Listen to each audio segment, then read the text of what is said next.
Welcome to Subtle Propaganda. I'm Drew, coming to you live from the volcano that will one day destroy us all.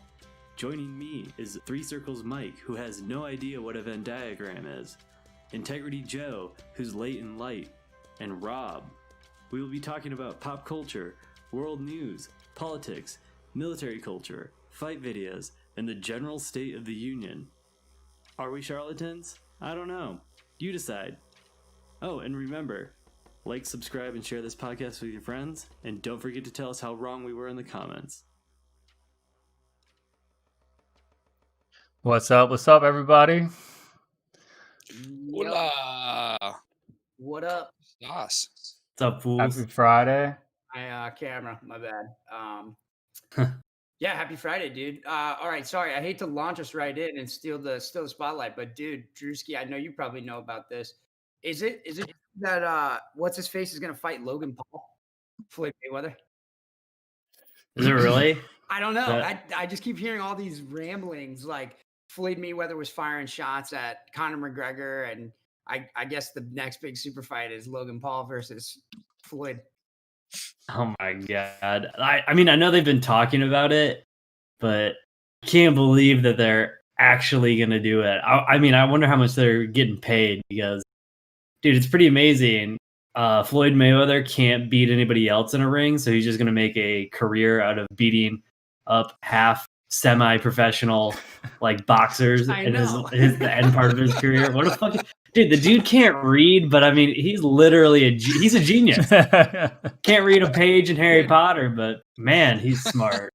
I mean, but isn't that the big argument about Floyd? I mean, I don't know every detail about the guy. It seems like he was that kind of guy. He would put your fight off. He'd put the super fight off and act like he's hyping it, act like he's building hype, but he's really waiting for you to wash up a little bit and be out of your prime so that then he could take you to the ring and fuck you up. Isn't that what happened with Pacquiao and all those guys? Exactly. Yeah, he did the same. He did the same thing to Pacquiao. He fought him. He waited for him to get real old, like super old, to where he wasn't like, I mean, Pacquiao is still pretty dangerous, but not like what he was when he, in his mid-20s, late 20s. Sure. So he waited until he was like well into his 30s before he fought him. He fought Canelo like very young, like before Canelo really learned, like had really fine-tuned his craft or his game. So he got Canelo at the right time, just before he became a superstar. He fought Oscar De La Hoya towards the tail end of his career. Yeah, I mean, he's a genius as far as he's a master at manipulating and maneuvering his way through all of his contenders, getting them at the perfect timing, essentially. Yes. So listen to this. This is from Bleacher Report. Boxing superstar Floyd Mayweather Jr. has reportedly received a contract offer to face off with the YouTube sensation Logan Paul in an exhibition match. TMZ Sports reported Thursday the proposal calls for about sometime in the final months of 2020, but for now Mayweather is leaning toward not accepting the offer. So that was like from, I don't know, August. So I don't know if it's getting it got hot the other day. That was from September. Okay. Yeah, it got hot. It heated back up the other day because he basically said, like, I'll smash you like I smashed Conor McGregor. And then Conor McGregor started throwing some shade. And so, yeah, I don't know. That's why I guess it's back in the news big time today. But what a stupid fucking thing to do, right? I know, because he would probably smash Logan Paul sooner than he did Conor, because Conor's an actual like world-class athlete, and Logan Paul's a washed up like high school wrestler. Yeah, I don't know. I just thought that was funny. So, how's your guys' week though? Good. Not too many complaints, other than everybody's in their particular areas of the country seem to be dealing with the new lockdown policies or quarantine policies. So yeah, they just shut down schools here, and then the mayor said a New York City lockdown is imminent. So yeah, they just shut down the schools here as well. Yeah, they did all that in St. Louis County as well, but not where I'm at. I'm free, bitches. I live in red areas, dog. I don't have to abide by this stuff. You know, literally, I was telling Drew before the podcast, if you go on the map and you look where's blue and where's red, those are where the lockdowns are at in my state, and where it's red, because I literally live on the border, so I literally cross over the river and no masks. No, like I went to the gym today with 200 people in there. Like, do you think that's also like a function of the density of the population? Because obviously, like the more denser population, the typically more left leaning they are. I don't know. I was thinking about that too a lot though. I was kind of saying it as a joke, but like half serious at the same time, because you always joke about how blue areas are way more into or strict on the COVID and red areas aren't. But I don't, like, kind of never really took that serious until I was looking at the maps during the election, where you saw the actual breakdowns, and then I thought about it with the mask, and I'm like, because I was looking to see if my area was going to do it, and I haven't seen anything, not even a blimp of even referencing St. Louis County doing it, and we're not. So and then it struck me as like as I'm driving over the river, because I live in 30 minutes to school, which is in St. Louis County. So 15 minutes on my way home, I'm like, oh, I don't have to wear a mask anymore. I'm not in St. Louis County, so I can do whatever I want. Stopped at Quick Trip, went to the gym, didn't have to wear a mask. Well, we all know Republicans can't contract coronavirus. So yeah, unless you're that who's that old black fella that was like, COVID's a myth, and then he died. Like, Herman Cain. Herman Cain, yeah, dude. Dude, have you guys seen the Reddit post from nurses saying that patients are literally on their deathbed telling them COVID's like a myth, and they don't, like, what do they really have? Are you lying to me? It can't be COVID. It's fake news. Like, yeah, but that's coming from nurses. Yeah, I know. Least trustworthy source of information. Yeah, very trustworthy. They haven't completed an organic chemistry class in their life. That is the staple right there. Yeah. But it is on Reddit too, and you know how people jump on bandwagons on Reddit, right? Of course. So it could just be like a Reddit trend. Well, you know there was that study that came out that was analyzing the fatalities of coronavirus, and it's literally divided along voting lines. So you could make an argument for one of the reasons why Donald Trump lost the election was because his constituency died. Really? Yeah, because the fatalities are like disproportionately in red voting lines, red voting counties. I thought that was not true, though. I thought that's false, because like places like obviously like New York City, we had like the highest death count in the fucking world. You know what I mean? Right, but find a Trump supporter here. No, like, so the big cities have the largest populations of people that died, like Right. largest total number. But it doesn't matter because, Hillary Clinton and Joe Biden, they win New York and California by 6 million, 3 million, 4 million votes. Unless you have that amount of people dying off, it's not going to impact the results at all. Right. So okay, I get what you're saying. Yeah, so where it would actually hit the voting base. The hardest, yeah, it's gonna fuck up, Republican voting county. I never thought about it that way. That's interesting, though. Yeah, I was kind of thinking about that a little bit too. Mm-hmm. It's kind of, yeah. It's like UMSL went to getting rid of all in-person classes. I put that in quotes because that only applies to the 5 whatever small amount of classes they had that had people actually go to school. All the labs are open, all the gyms open, the libraries open, the food facilities are open. Everything's open except for they canceled the last remaining people that had to come and sit in a desk and the professor lectured. Those few people that actually had class, which is the honors classes, everybody else is still normal. So they sent out this big long email about how they're, being proactive against COVID, and really nothing changed. But every other school, like Mizzou's shut down, SLU, WashU, all the other schools are, but not UMSL for some reason. No. Yeah, we just got the word that that my spring semester will be completely remote as well. We had gotten that word. Well, nothing had changed, so they were like, "Yeah, it's going to be online." Yeah, and they also are allowing me to pass fail any course that I want this semester, but only one. I'm like, okay. Thanks for the freebie, I guess. But right, I don't really see what that does. I don't know. I'm not bitching about it. I'll take it. Right? Don't look at gift in the mouth. So. I signed up for my classes. They're all online next semester. I don't have a single in-person class. Yeah, signing up for my semester is easy. What are you doing? You're signing up for yours when, you said?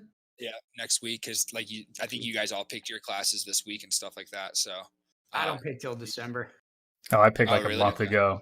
Yeah. I registered. Yeah, but you work on a quarter system, don't you, Mike?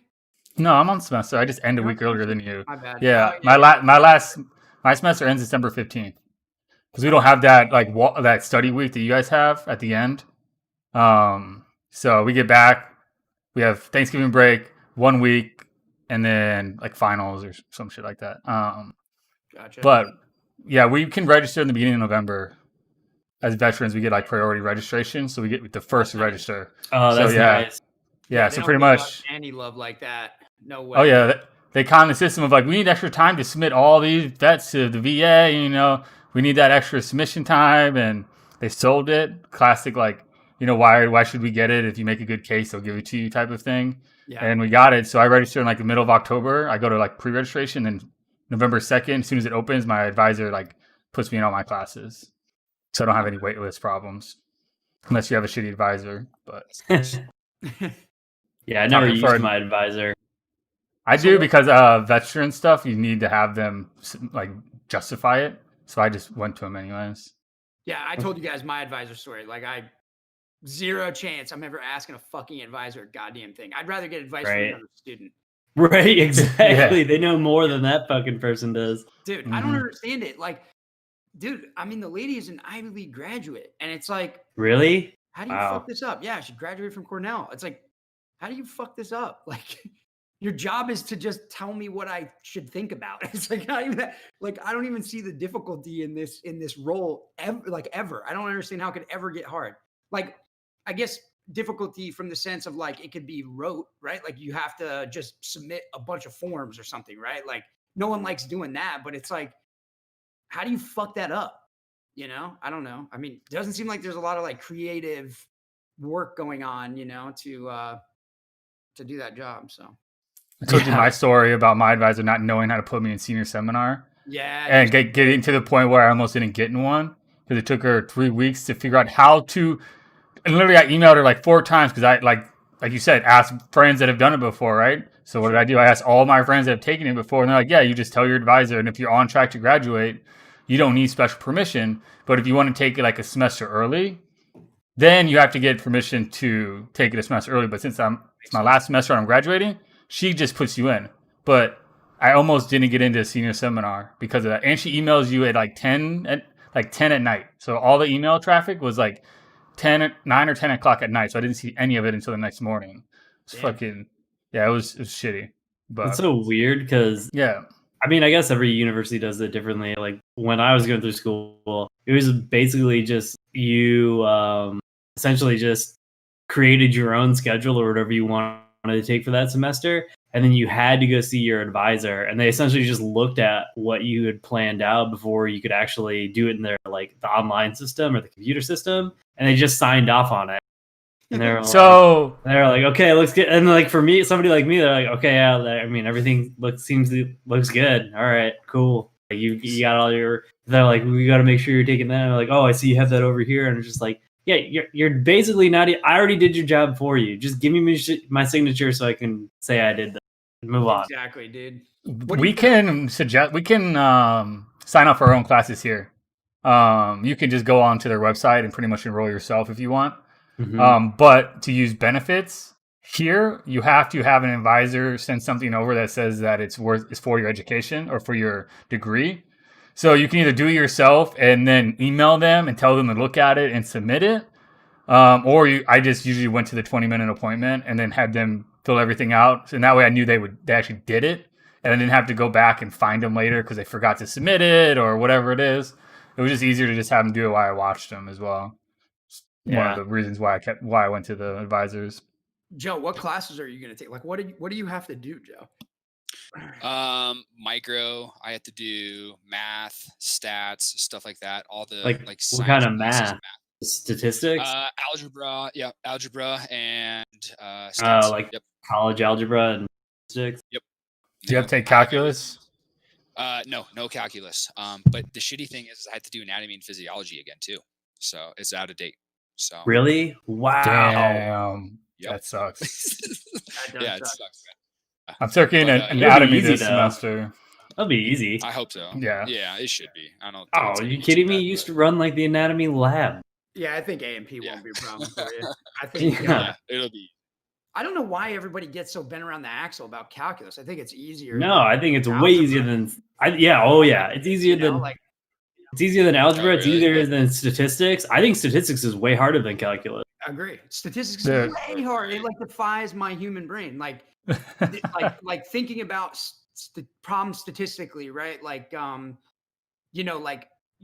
instance, like with proportional changes, right? Like you would think that like what's a good example? I'm trying to think of a good example off the top of my head of like a proportionality issue, but like the only thing that comes to mind is one that I like a kind of a trope that I heard recently about COVID, where it's like coronavirus is a good one. Yeah, you could say like a COVID vaccine could be effective, but still not change the amount of deaths within the population.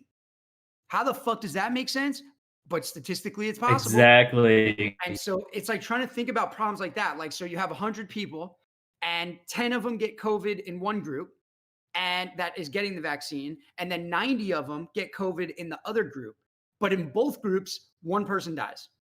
You still have the same exact fucking death ratio. So statistically, it's very bizarre. So when you think about problems like from a stat brain type of perspective, it can be really fucking challenging. Calculus is one of those classes that after you guys were telling me about it, because I went into it thinking it was going to be harder than like trig and algebra and everything else. And then I got there and I'm like, you assholes, you guys have just been hiding the shortcuts to do all this shit the entire time. And now you're just telling me that I can do all this stuff like so fast? Really? I got my highest grade in math in calculus. Like, well, that's besides why I think stats. calculus is easy, is because it's so much easier. All it is. It's just a bunch of shortcuts. I mean, I think it was Newton was like trying to figure out planetary motion and just got sick and tired of doing longhand fucking algebra and just made shortcuts. Yeah. So yeah, calculus is easy, but dude, I did calc-based stats. Woo, that was good. That was a good kick in the dick, dude. Calc-based stats sucks. And then I did econometrics, obviously, which is like the next level stat shit that I don't recommend any of you ever even look at. But I took the biostats class last semester that I was telling you about using R. Oh yeah. And that was like a good amount of depth into like the world of stats. And I didn't have to do any math because I just coded everything into R and it ran all my everything for me, put out the Nova tables, the R's, the fucking p values, the true graphs, and everything, and you just had to learn to interpret it. So you didn't have to do any of the math. That's You the could just point. focusing on trying to interpret that shit. That's like the most important part of statistics because everyone thinks that statistics is so easy, and that's why statistics is hard. Is like one, the math gets really hard, especially when you start designing models to predict either proportionality or behavior. And then the other thing is people think they can just read a study and interpret the statistical data off of the study. Like, I mean, look at, for example, like the amount of people that will just say, oh, well, coronavirus only kills 6% of the people anyway. And it's just like, Right. you literally don't even like, okay, yes, coronavirus might be the only like where it was the only sole cause of a death. But the problem is half of America is overweight and has diabetes. Right. I was talking to Ryan about this the other day because, you know, he gets real like passionate about the lockdown stuff. Rightfully so. Like I'm against the lockdown, the permanent, you know, lockdown thing. Like I'm for Right. lockdowns, like in the sense that like, hey, we had a novel virus that we didn't prepare for. It's stressing the healthcare system. So let's lock it down for a couple weeks and then we'll go back. But like, dude, to fucking be locked down now, like in New York City, bro, like there's supposed to be phases of reopening. Like, when do we ever get to reopen? Like that we've gone through every phase, we just never reopen. You know, so it's like I don't really get it. But yeah, like to your point, you know, like you have to like make these decisions from a public policy perspective by looking very far into the future, which human beings are really bad at, and trying to say like, okay, you know, a third of your population, right, which comes out to about 100 million people, have pre-existing conditions or comorbidities that can be complicated. Maybe you won't die, but they can be complicated by getting COVID. So now how many Americans are going to live with some type of heart disease or some type of renal condition or whatever that is now going to be subsidized by us? Because typically unhealthy people can't pay their bills. They can't work, you know what I mean? Because they're unhealthy. And so now us as Americans are going to have to pay for that via our taxes. It's going to be a huge stress moving forward. So like, I think a lot of people don't think about these things, and they immediately just hold up the Constitution and they say, here's my permission slip to do whatever I'd like to do, sir. You know, please step out of my way. But it's like, you know, Your birthright, bro. It's your birthright. yeah, I guess it's just from I'm long-windedly disagreeing with Drew that like, you know, or agreeing with Drew that maybe we should think about these things a little bit more fruitfully, like where we actually kind of come to a conclusion that is positive in the long term and not just let you go to the bar and get drunk, you know? Right. Like that's the whole thing, right? Like wearing a mask sucks, right? It's unpleasant. Like you don't want to do it like unless you have to.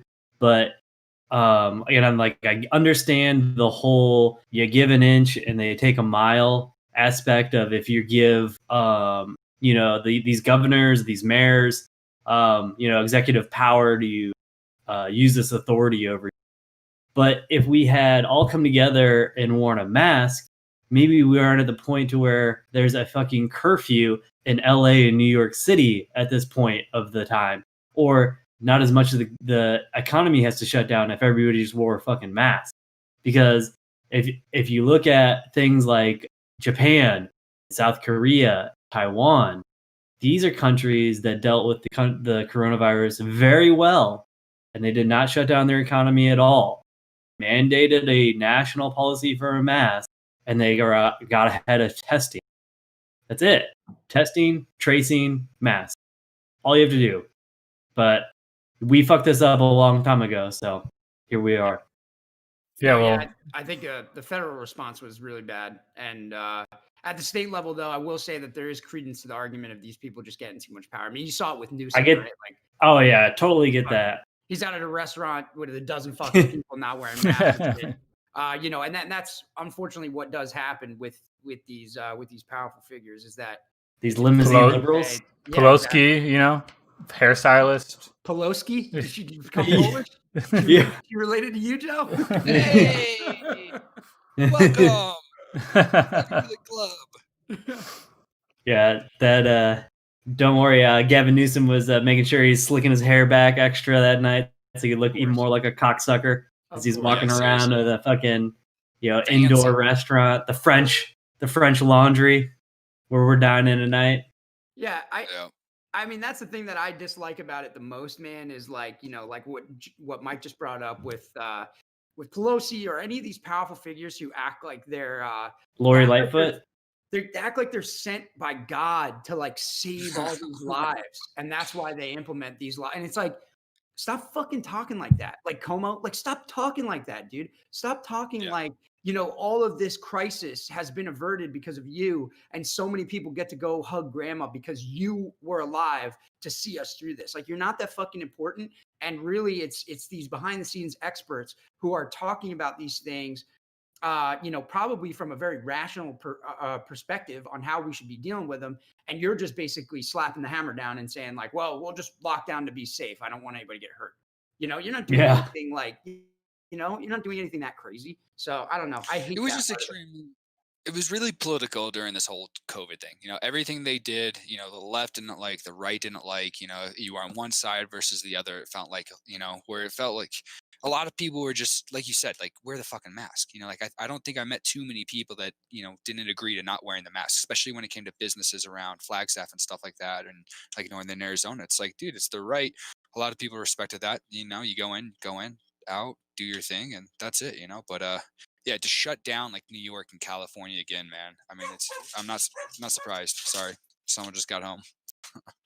Well, we all knew it was going to happen, though, right? Yeah. Like, is this really a surprise to anybody that we're locking down again? Like, no, yeah, it's right. Not at all.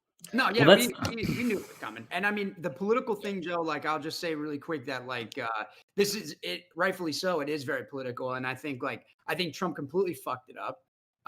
Completely fucked it up really bad. He knew this thing was going to be a real pandemic way early and could have been doing lots of things, such as producing PPE, getting the deals done behind the scenes without messaging American people. Yeah, his messaging's gross. But yeah, anyway. Rightfully sure. so. I mean, it was a political thing from the beginning because political inaction, when you have the secrets, right, is probably not like the best way to do business. Like if somebody comes and whispers in your ear, like, hey, we got something real nasty going around and we think you should really be concerned about it. And you go, I think I'll keep the cards close to the chest on this one. It's like, really, dude? Like, that was fucking dumb. Now look at us, so. Right. Yeah. Well, I mean, the U.S. government has never been proactive either. It's always been a reactive kind of cause. Whereas, like Drew, I agree with you, like where there's other countries like Germany and like Japan, where they do have a little more obedience towards the government and, kind of their society and their culture, whereas I know we beat it like a broken record, but, it's that picture of Kid Rock, those motherfucker going out, on the moon without a spacesuit. And he's, you can't tell me to do anything. So there is that difference between the cultures. It's it is what it is. I wish I don't know how do we go around it. It's I wouldn't say it's obedience to government. Americans are individualistic, and Eastern European cultures tend to be collectivist, where they do things collectively as a whole, where they're going to help out a community much more than Americans are willing to. And masks there are more normalized too. So like, right. Well, that's part of the whole culture, right? Yeah. Like in Japan, collectivized culture. Yeah, we used to have them at the beginning of at the front of the hospitals and shit. Like they were just kind of everywhere to be given out if people were feeling sick. It was like I would see service members walk around the hospitals wearing them when they felt sick, like if they thought they had a cold or something. And like they even went to the point where they had them as like fashion, like you see it here now, where people are starting to use them like accessorize their masks and use them as statements. So they do the same thing over there, where like they'll have anime on them or they'll match their outfit they're wearing, same type of stuff. So nothing's really. I think that's also why it wasn't such a big deal for them to be like wear a mask, because they're like, all right, I've already worn a mask in the past. Now you're telling me to wear it more? Okay, Right. Yeah. Yeah. Sorry, Drew. Go ahead. No, I was just gonna say, yeah, no, they're used to us. They've been doing this for decades. Right. Yeah, this is nothing new, So I don't know if you guys want to stay on the COVID topic. I'm happy to kind of keep talking about it. So just cut me off if you got something you want to say. But in the same vein as COVID, once we do lock down, I found this ridiculously expensive, interesting item that I think I'm going to buy for COVID lockdown so that we can have people at the house. It is a RPG in a box. It's like a board game. Mm. It looks ridiculous. It comes in a 25-pound box. And it's Oh my like, god. and it's like the biggest, craziest board game you can ever get. It's called Gloomhaven. You guys should check it out. I was looking at it, and it just looked really funny. Because I played that game Catan when we went to the lake house with John and them. Yeah. And dude, I got hooked on that. I thought that was like a really fun board game. So I started like looking into them to see if there were any other cool ones that I hadn't, really looked at. And that one kind of came up as like super highly reviewed. It was like a Kickstarter project. That I guess became very, very famous, very popular. 25 pounds? Holy shit! What comes in it? Dude, it's got a lot of stuff. Like I'm not sure if I could show my. Oh yeah, here we go. Mike's got something up already on it. Yeah, just sit right here. Yep, that's it, dude. It's like a huge board, so you can see like this guy's got this huge board, all these different like character things, and the game is done with like cards and dice. But it's not like it's not ridiculous. Like it's nerdy, obviously, but it's not ridiculous like a Dungeons and Dragons type thing. But yeah, it's supposed to be like you can play with up to 4 people, and so you're not super fucking bored during lockdown. Crazy. Yeah, it's expensive too, dude. It's like $130 board game. Oh my god. Yeah, it's crazy. It's Damn, fucking dude. crazy. Holy It's shit. crazy. But you gotta let us know that works, dude. 'Cause that thing looks crazy. Yeah, I'm thinking about it because if I have to be locked down again for months, like I don't know how much video games I can play all day anymore. I probably need to do something that like where I interact with people. But we need a new video game to come out or we need another like 12-man fucking COD nights again to keep us entertained. Otherwise, yeah, games are kind of stale right now, They got There's that new nothing- COD, right? Did you guys play it Yeah. yet? No, I'm not. I haven't bought it. I haven't so. bought it, no. I'm You not. didn't get it either, Drewski? No, I'm not gonna buy a new game until I either get a computer or a new console. That's smart. Not gonna spend any more money on all of that because I'm like rebuy all of my games again. Oh, fuck that. Yeah. Yeah, I'm doing True. that. I'm doing that now. Like I just I picked up the new Assassin's Creed for the PC. So I'm like starting to transition all my shit. Yeah. Nice. But yeah, I don't know, man. It's I mean, I think it's a fun game actually. I don't know if you've played it yet, Drew. You said you're not buying any games. I'm not sure if you checked it out, but it's definitely looking good.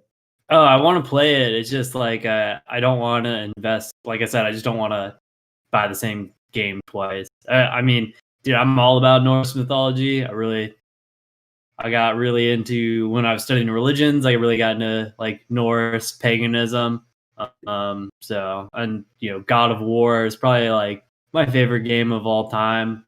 And like the God of War remake is like it takes place in Norse mythology instead of the Greek mythology. So right, definitely looking forward to it. Well, yeah, the Greek. Well, I think I was talking to Mike about this. Like the Greek mythology piece in Odyssey was kind of whack. Like they didn't really. It wasn't very good. I expected it to be more. And this game has like all the mythology in it, like from the first second. Now recording. Yeah. So, but yeah, I would definitely recommend it. It's fun. I just been thinking about what I'm gonna do in this next iteration of lockdown. So, trying to figure out new ways to stay busy and looking up all the papers that I want to read and catch up on and books that I want to read. So. You better be careful with that board game, or else Hans Landa's going to show up at your front door. Who the fuck is Hans Landa? The guy, Christoph Waltz character from Inglourious Bastards. He's going to show up there with his pipe and be like, "You have more than 10 people underneath the floorboards, don't you?" I saw that. Yeah, I saw that meme. That meme was great. Dude, Don't get carried away. You might get the cops called on you again too. So it's true. I know, man. right? They want to tell you like you can't have a holiday. I'm like, all right, dude, this shit is like getting really stupid now, man. Like, Oh yeah, regulate people mixing, dude. Like, that's so crazy. Speaking of which, what are you guys doing for Thanksgiving? You guys got any plans? We might be going to a buddy of mine's. I don't know. I keep asking Brandy, and Brandy is the indecisive type, so she won't make a decision. She's going to defer to me until last sec. So it's like today I asked her, and she talked for like 5 minutes, and I'm like, "So are we going to go?" Or you didn't answer the question. You just talked for 5 minutes, just saying stuff. What should we do? I don't know what to do, because she wants to cook. So yeah, we've just been kind of going at it, like, "Hey, how do you want to do this?" So because I mean, I don't. Either way, I'm happy because she's going to cook here, or they're going to cook there, and either way I get fed and don't do work. So. You're not going to make your stuffing, man? Your mother's favorite, like, Brandy famous does it. recipe? Brandy does it. Oh, okay. Smart man. He delegated that shit out. Come on. Teach me how to fish, right? You know what I mean? You don't, come on. Very good. I gotta pick that one up. I gotta put that one in my back pocket. Oh, dude, I'm never doing another Joe Sardinsky fucking Thanksgiving ever, dude. Yeah, don't blame me. Hey, we had some good ones in the past. No, we had San really Diego, great right? ones, dude. I was Oh, yeah. that one time where the chick showed up with a fucking frozen Oh, 25 pound. We were just talking about that, Yeah. Carly, because one of her friends came over. She's like, "I've never made a turkey before," and she's like, "Well, don't buy it on the fucking day that you plan to cook it." Yeah. PSA, guys, start thawing your turkeys right now. Take them out of the freezer, or go buy them out of the store tomorrow. Just put them right in the refrigerator today or tomorrow. Yeah. Start them now. This is the day. Start thawing out your turkey. This is the time. Sorry. Yeah. Dude, I'll never forget that, man. We treated her really bad about that. So We were bad. very vocal about how stupid she was for that she was so mad about it. Hey, if you don't know what you're doing, but you're bringing the one staple that everybody's looking for, you're responsible for the one thing everybody else wants. I don't think take that responsibility. I don't think she understood the responsibility for bringing the turkey. Like, you are the hinge pin of the evening. Like, you should be there first. You should be ready to go. Like, yeah, like, you're not bringing the sides or the pie or something, that you can stop at the fucking anywhere on your way over and grab. Like, you are the linchpin of the evening, like. You could do without the cranberry sauce. You could probably do without the pumpkin pie. But the whole staple of Thanksgiving is the fucking turkey, And for you to show up late too, she was like an hour too late. Dude, at least 2 hours late. At least. Yeah. I'm just blown away that no one in the line was like, you do understand that it is Thanksgiving and you're buying a frozen turkey right now? I feel like no one said, like, the cashier didn't even say anything. Like, well, maybe people do that. I guess it would be smart to do it the next day to get cheap turkeys, but maybe people do buy them like the day of, or like, to have them if they're like marked down. That's my business. That's my genius business plan. I'm going to open up a grocery store, and on Thanksgiving, we are going to sell thawed turkeys day of. $100 a turkey. Instead of having... You're going to price gouge it. Nice. Oh, yeah. Fuck you. Fuck you for your incompetence. I like this. So instead of having the meals that you can just pick up ready to go and like ready to serve, you're going to be like, well, we'll do a little bit of the work and we'll just give you the turkey that's not frozen. We're not going to give you the whole meal. We're gonna sell the meals ready to go. You got to do is warm it up. $300 a pop. That's a good business deal, dude. That is good. How bad do you want it? Hey, people will buy it, bro. Yeah. People would buy it. How badly did you fuck up? Oh, dude, for sure. Right? I mean, that chick would have paid top dollar for it, I'd imagine, right? Well, we would have made her. Right? Go back and get a fucking thawed one. Or go back and get the pre-made meal since it's 2 hours late and it takes 5 hours to cook a turkey. So, that's right. And she brought a shit ton of booze to... Dude, the best part about it was that the reason why she was 2 hours late was because her and her boyfriend or husband, whoever that was, got into a huge fight. So then, like, on top of it that they're late, they fucked up the turkey. Everyone's mad at, like, not only is her boyfriend mad at her, everybody else is mad at her, and then he got even more mad at her for fucking that shit up. Yeah, it was not her day, that's for sure. I don't think they stayed too long after that too, because the whole time they left immediately. I was in the back just mean mugging her the whole night. Like, dude, as long as you was there, like, you really fucking still are gonna stay here? Go, just fucking get out of here. Fuck the whole damn day up. There was like eating. Did we like order pizza or something? Well, we had prime rib, and then we had a ham. Oh, okay, yeah. We had some other fixins. And everybody like Drew, like he cooked some stuff. I think Mike had like everybody brought something. Like everybody brought something to the table. So it wasn't Well, I like a flew in like the total. day before, so I think I just threw in some cash somewhere because I was like driving home, and then was like jumped on a plane, flew out. Drew picked me up, and I was like, Was it the day before or was it the day of? That's right. I can't remember if it was the day before. Might have It was been. one of those. I think it might have been the day of. I think it might have been because I remember I didn't think I was going to be able to come because I was driving home during that time from California. So I was like, there's no way I'm going to make it home. And then that was before everybody was going to go too. So I got a text message like in between California and Missouri that everybody was now coming to Joe's for this. And I'm like, well, I'm not going to be the guy that's not there. Fuck that. And while my brother was driving, because we were switching drivers, so we didn't have to stop. So we just rotated. I was like booking flights like on the way home. I got home, I was there for pretty much like repacked some shit, flew to your house, flew back to my house, and then got in my car and drove to jump school. And that was all on my travel leave time too. Just fit it all into one trip. Yeah. It was fun. That was a fun little Thanksgiving. I remember shooting a gun, getting drunk. So, yeah. Can't go Bro, wrong you with had the that. spot there, man. Your little range in the backyard and everything. Oh yeah. I'm pretty sure Yeah. you were shooting the pistol off your Yeah. Oh yeah. Yeah. AR pistol. Yeah, that was fun, dude. That was a good time. I used to bring a lot of students over there too after they graduated and stuff like that. We'd get fucking hammered. I know That's that sounds so like a little rapey. I I know. know. Yeah, no, I was about to say. You've got this But, like, power kid- dynamic. No, it was like kitty though. and Time to stuff like pay that, your you know. time to pay your way because you graduated. Pay up, Yeah, bitch. it was fun. It was Dude, a good Joe. little kind of hanging out. So Do you remember for 4th of July when we made a slip and slide like with a pool pit That at the was- end of it? In your that was driveway? fun, dude. Uh-huh. Like so Joe has this his house in North Carolina. He had like this really long came down like a hill and like made a big turn and then kind of flattened out at the bottom. And it was like a sand gravelly driveway. And so Joe and I went to like Lowe's or something like that and bought a bunch of tarp or like the lining you put at like the bottom of like a sand pit for like a kid's like sand pit or whatever. And so we like lined the bottom like slope of the driveway with that. And then like we spent like, I don't know, a couple hours like digging, like it was like me, you, and like one of your Marine buddies, like just digging Yeah, like that a was Josh. pit. Yeah, Josh digging a pit at the bottom of it.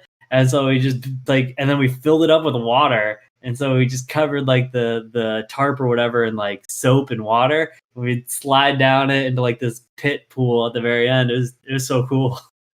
It was awesome. Oh, it was great. Sounds That was a dope, fun bro. one. Is that why your driver was all fucked up when I got there? No, it was like that before that. Yeah, that was when you drove your bike there, right, Drew? And you was that the Mhm. trip when you drove your bike from Illinois all the way there and you're like, I'll never do this again? Because your forearm and shit was so cramped. Dude, I could barely open up my hands because my like forearms are so fucked from just holding on to a motorcycle for like 17 hours. Dude. Fuck And the that, great bro. thing is that that driveway was not fun to go down. Like it was definitely very dangerous. No, super sandy, super steep. Don't want to do that on a Like, yeah, motorcycle. you can do it, man.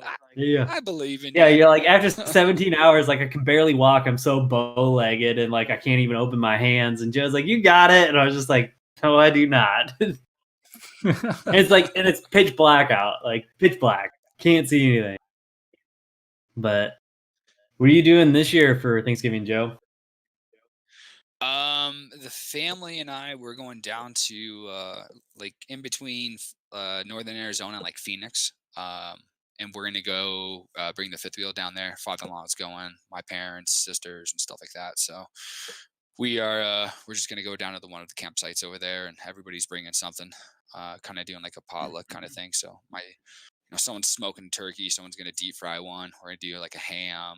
I think my dad's doing Hell like a yeah. prime rib. So yeah, we're gonna do it right. And then oh yeah, it's gonna be fun. And then the second day it's Asian Day, so we're gonna do Chinese food, I guess, is the second day. But yeah, just let the kids run around and with other kids, and it Is should be pretty fun.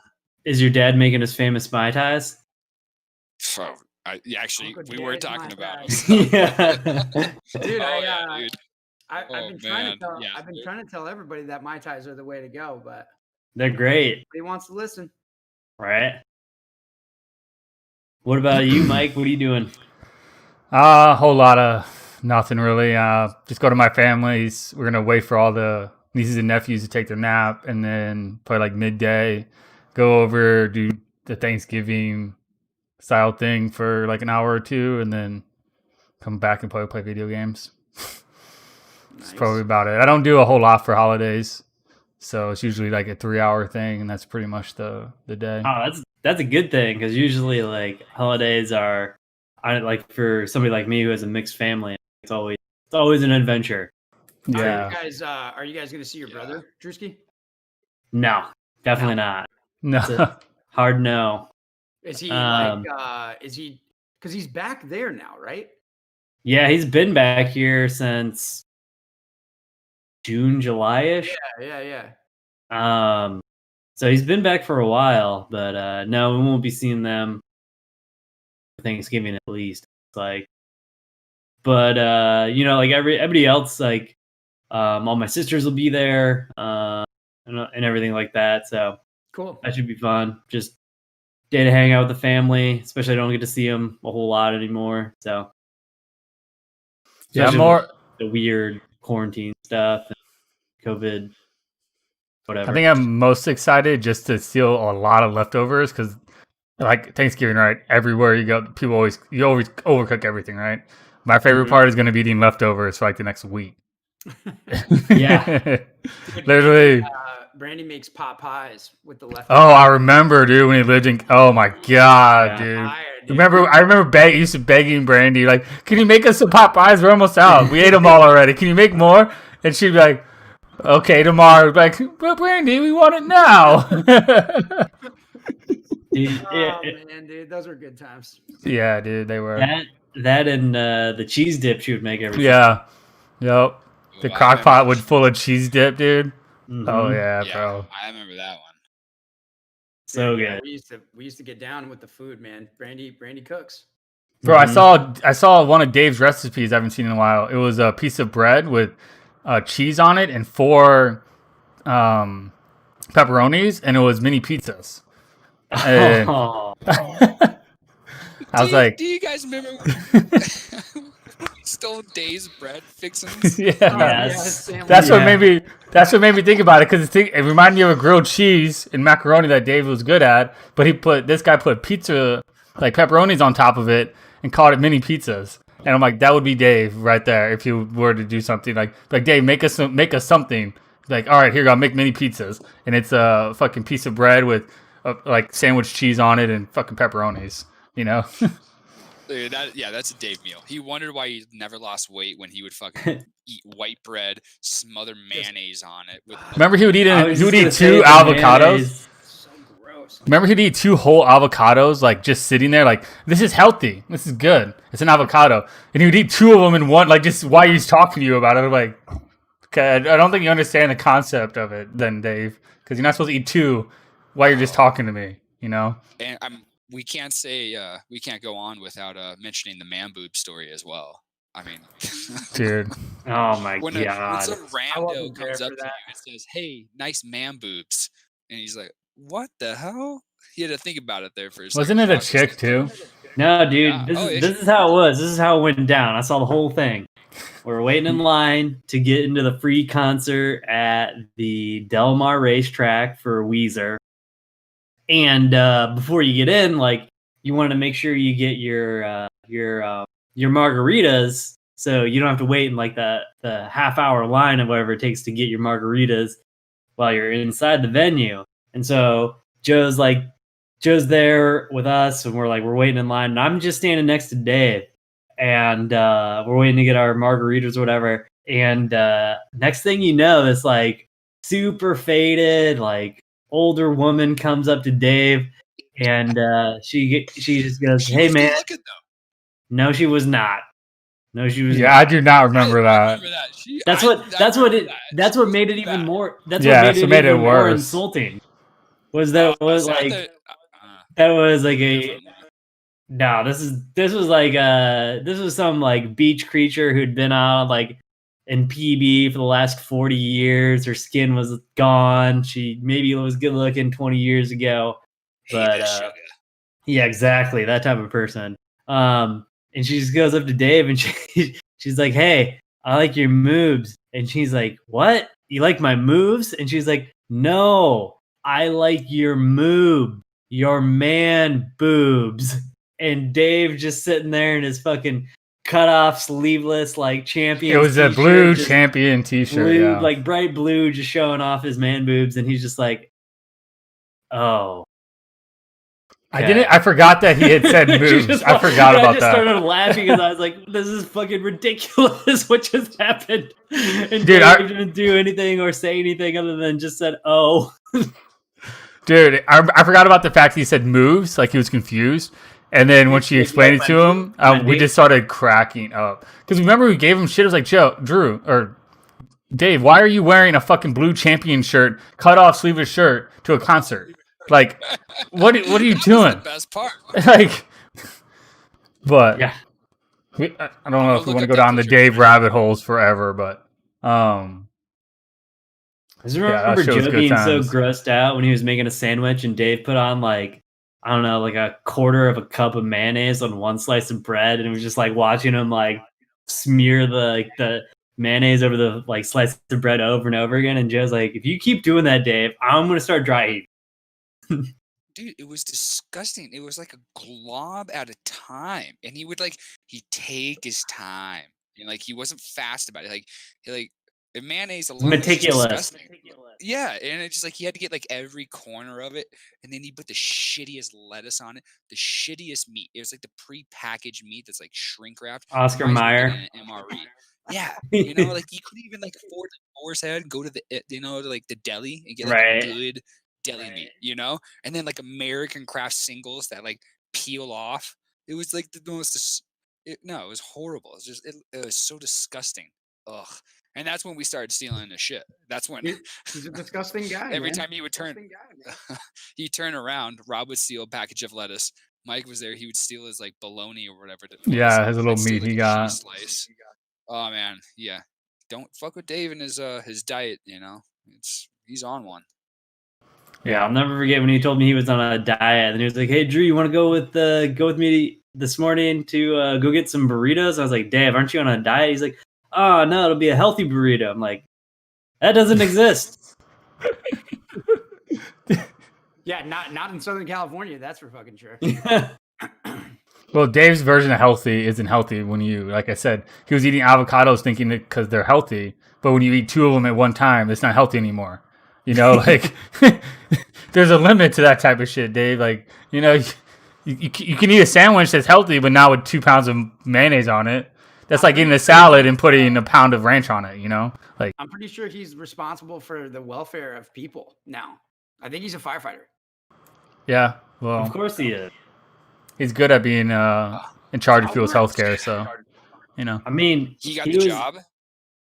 He was an SOIDC. I mean, is there anything more like worse than that? Yeah, that's true. I forgot about that.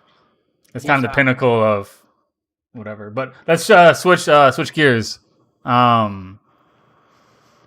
do you guys have planned for like the break from school and stuff? Like, Drew, I know you're back home. What have you been up to? Do you got any like things you're going to be doing like throughout the winter, or are you just kind of chilling? Anything like that? Nah, man, my life's pretty boring now. Like, just looking for a temporary job or like something to do. Like, I'm looking at hospitals like around here to volunteer, maybe, just so I have something to do between now and hopefully when I get into medical school. And then just hopefully the gym stay open here, because I'd like to get back into a consistent workout routine. I found a pretty good one that I just started doing recently, and I like it. So I was going to ask you about that. How's that going? I'm going to try to do it this week over fall break because I have the extended time, because I don't know how long it's going to take. So I'm going to use this week. I think I'm going to run through it and see how long it takes me to try to cut it down to something I can actually do consistently, like going forward. But it looks super hard, dude. But it looks super long. How long does each workout take you? Little over an hour. Oh, that's not bad. That's not too bad then. Yeah, I was thinking 2.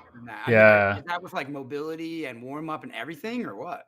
like walk in, walk out of the gym. What's your time? Oh, that's like closer to an hour and a half to like closer to 2 hours. Okay, yeah, that's what I was thinking. Yeah, 'cause it reminds you of the Horsemen, where they did take a while. You got to set aside some time.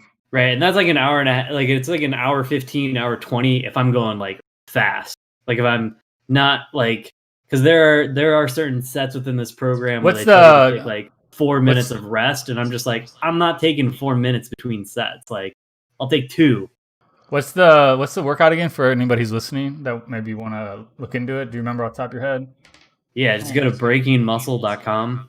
Okay, yeah, check it out. It's pretty crazy. It's got a cool article at the top of it too that kind of describes a lot of lifting and how to actually gain muscle correctly and functionally that a lot of people I don't think understand. And I got a lot of that out of the article too. Yeah, it's all compound lifts, this program. And it's definitely not for anybody who's brand new or like looking to find like, they're a novice and they're just looking to get into routine. But like this is like for people that how to do power cleans, how to do deadlifting correctly.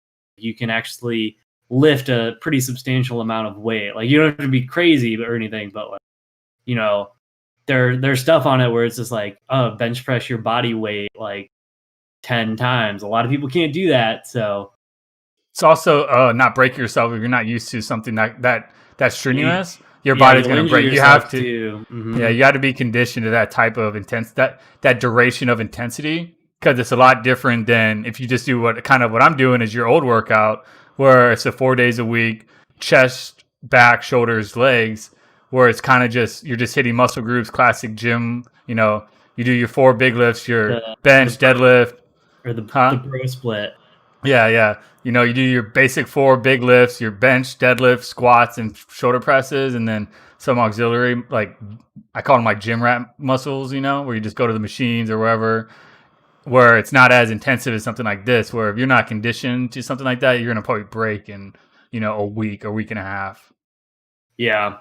Because if I wasn't doing that before, like I switched to this program, like you would just be destroyed within 2 weeks. Like you would be so sore. Right. But like, I mean, I like it. Like it takes a lot of time. It's super hard. But I'm already starting to get a lot stronger. So yeah, it looks.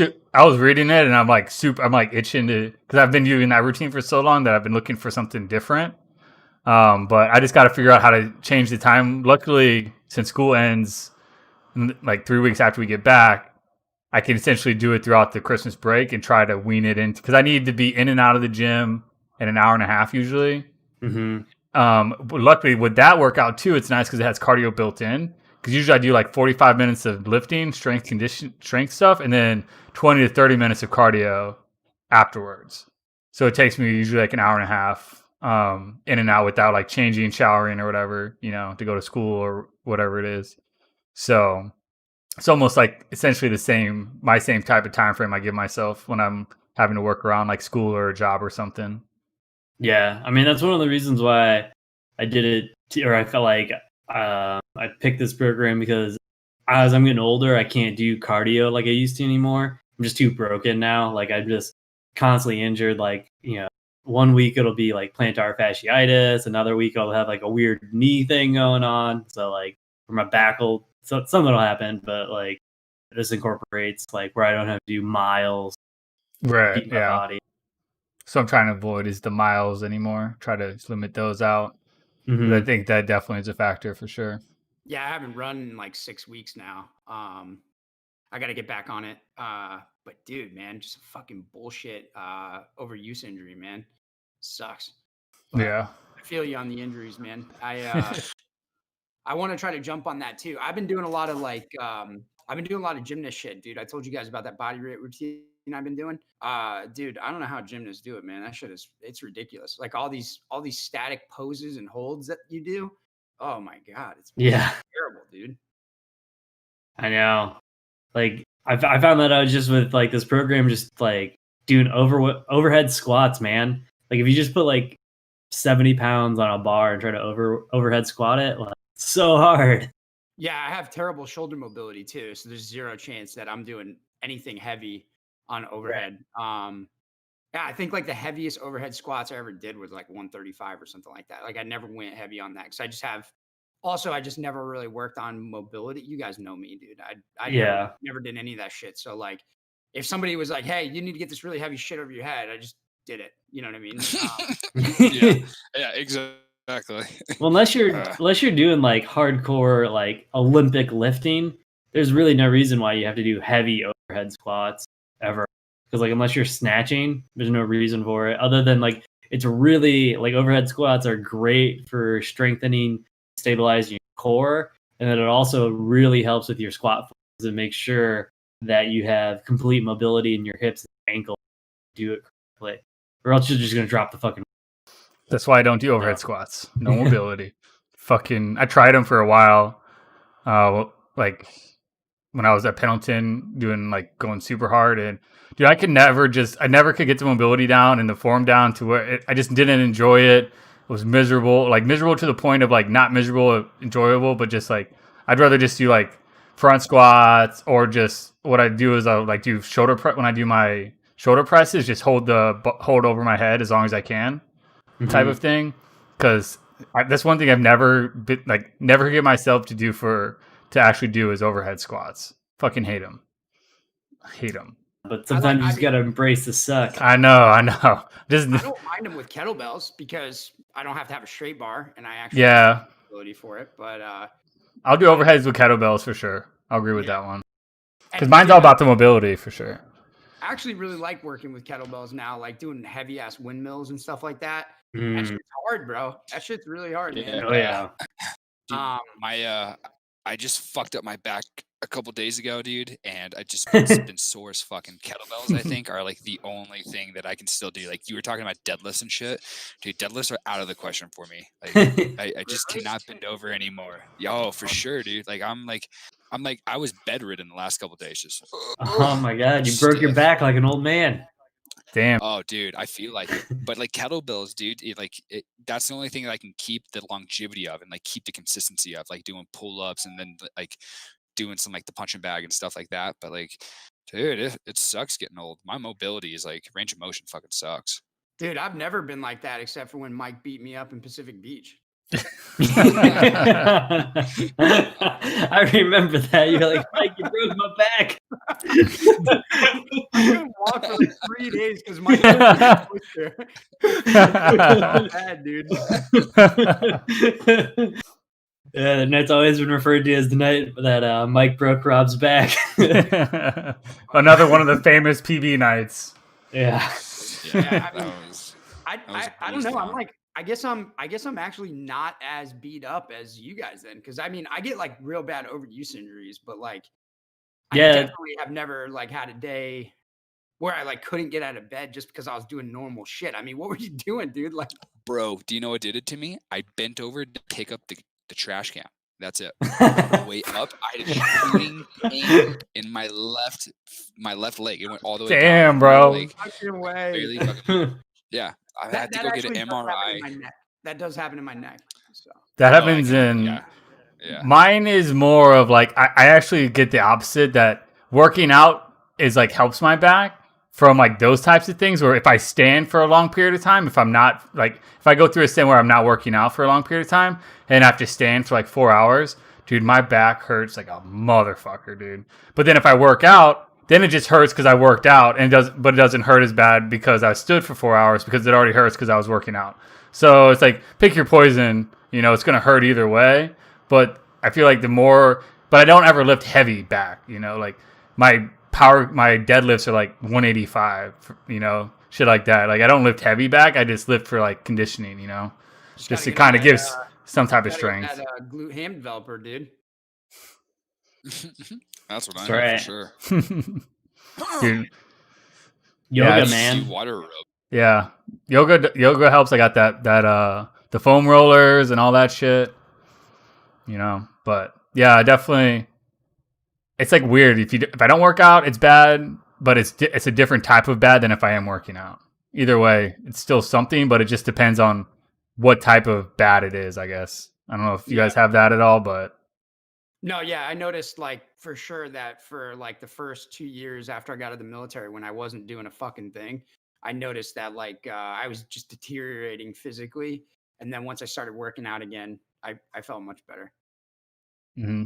Yeah, Yeah, I you think a got to lot of stay it too is we're getting to that age now. We need to prioritize. Like my physical therapist told me when I asked him what I should do for workouts, he told me pretty much do air squats, put on knee push ups, um, and like shit like that, and a lot of stretching and yoga is what he said I should do for workouts.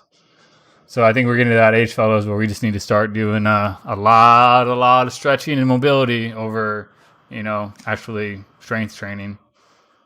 I've That's been what I do. I try to warm up for about an hour a day, and that's been helping. I've been doing that. I got the supple leopard and just been fucking with that. It's got great shit in it, dude, for mobility. Like I picked up a floss band as well. Um, and yeah, man, I mean it's something else. Like I got a lot of mobility in my shoulders, but like my problem is my T spine. My T spine and my neck are just completely fucked. So Mm-hmm. it's really hard to like because I need to go see someone to do it because like like these like tight ass pieces of fascia that I have in my back are so painful to try to rub out that there's just absolutely zero chance that I'm going to be able to do it myself by like laying on a lacrosse ball and stuff like that. So I just can't break these fucking things up. So I got to go to somebody that like will just kill me. You know what I mean?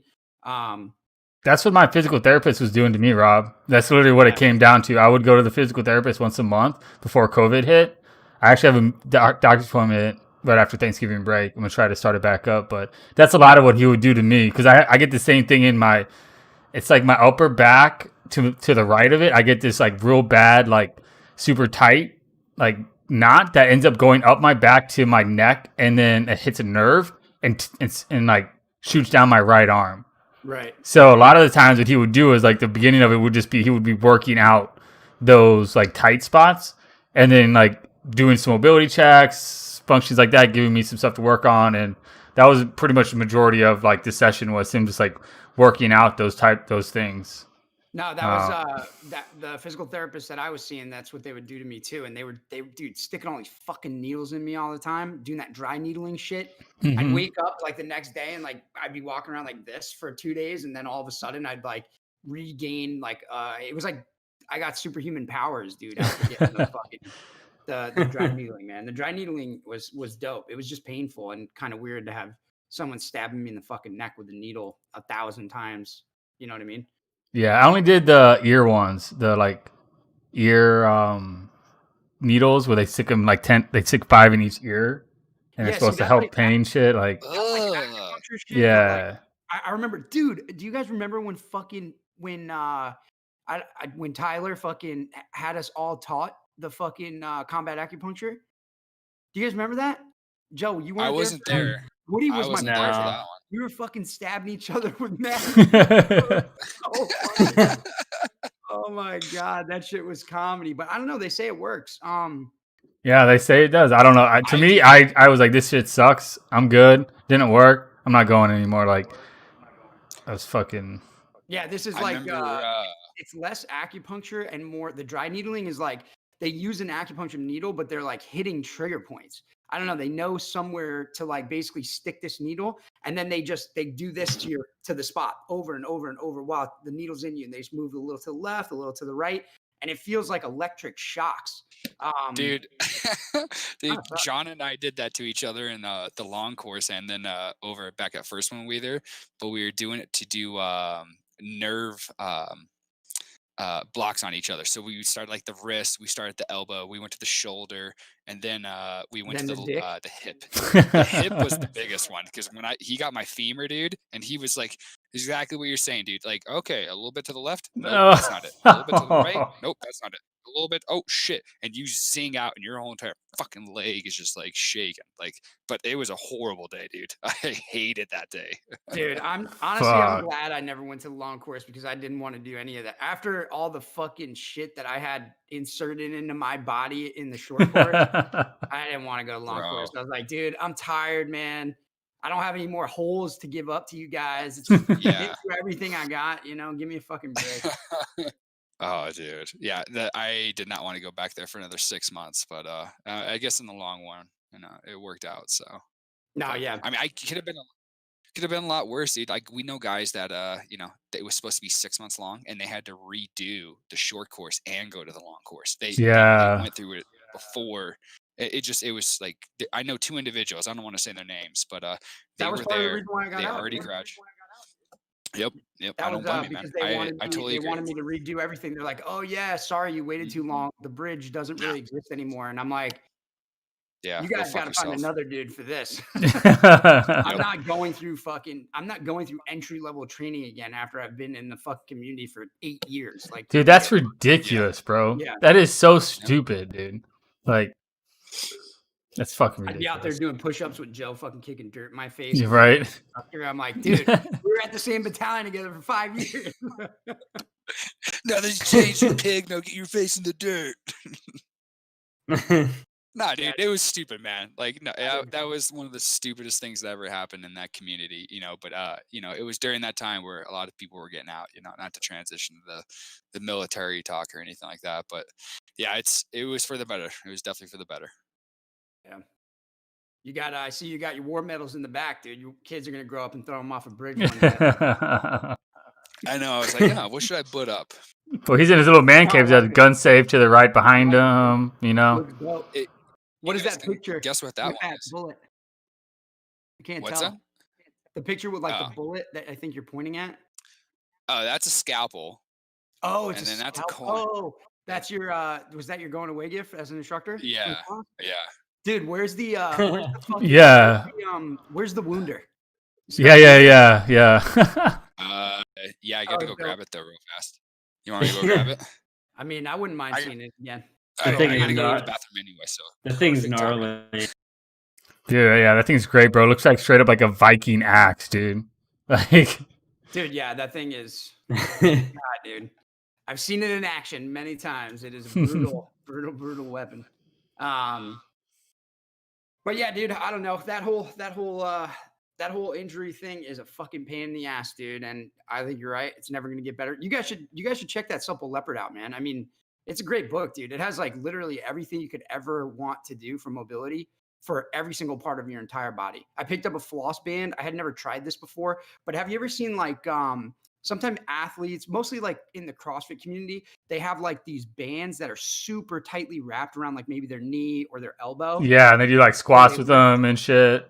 Well, yeah, sometimes they'll do it with them on, and sometimes they'll just pop them off like right before a squat. They use it to warm up. So I bought one of those, and I've been using it, and they're pretty painful, but like I guess I've been doing it right because they definitely like as far as like warming up and like opening up, say like your hips or opening up your knees or something like that before you're gonna like do a million squats or something like that. They're really helpful. I picked one up for like $7 online too when I bought a bunch of other bands as well. So.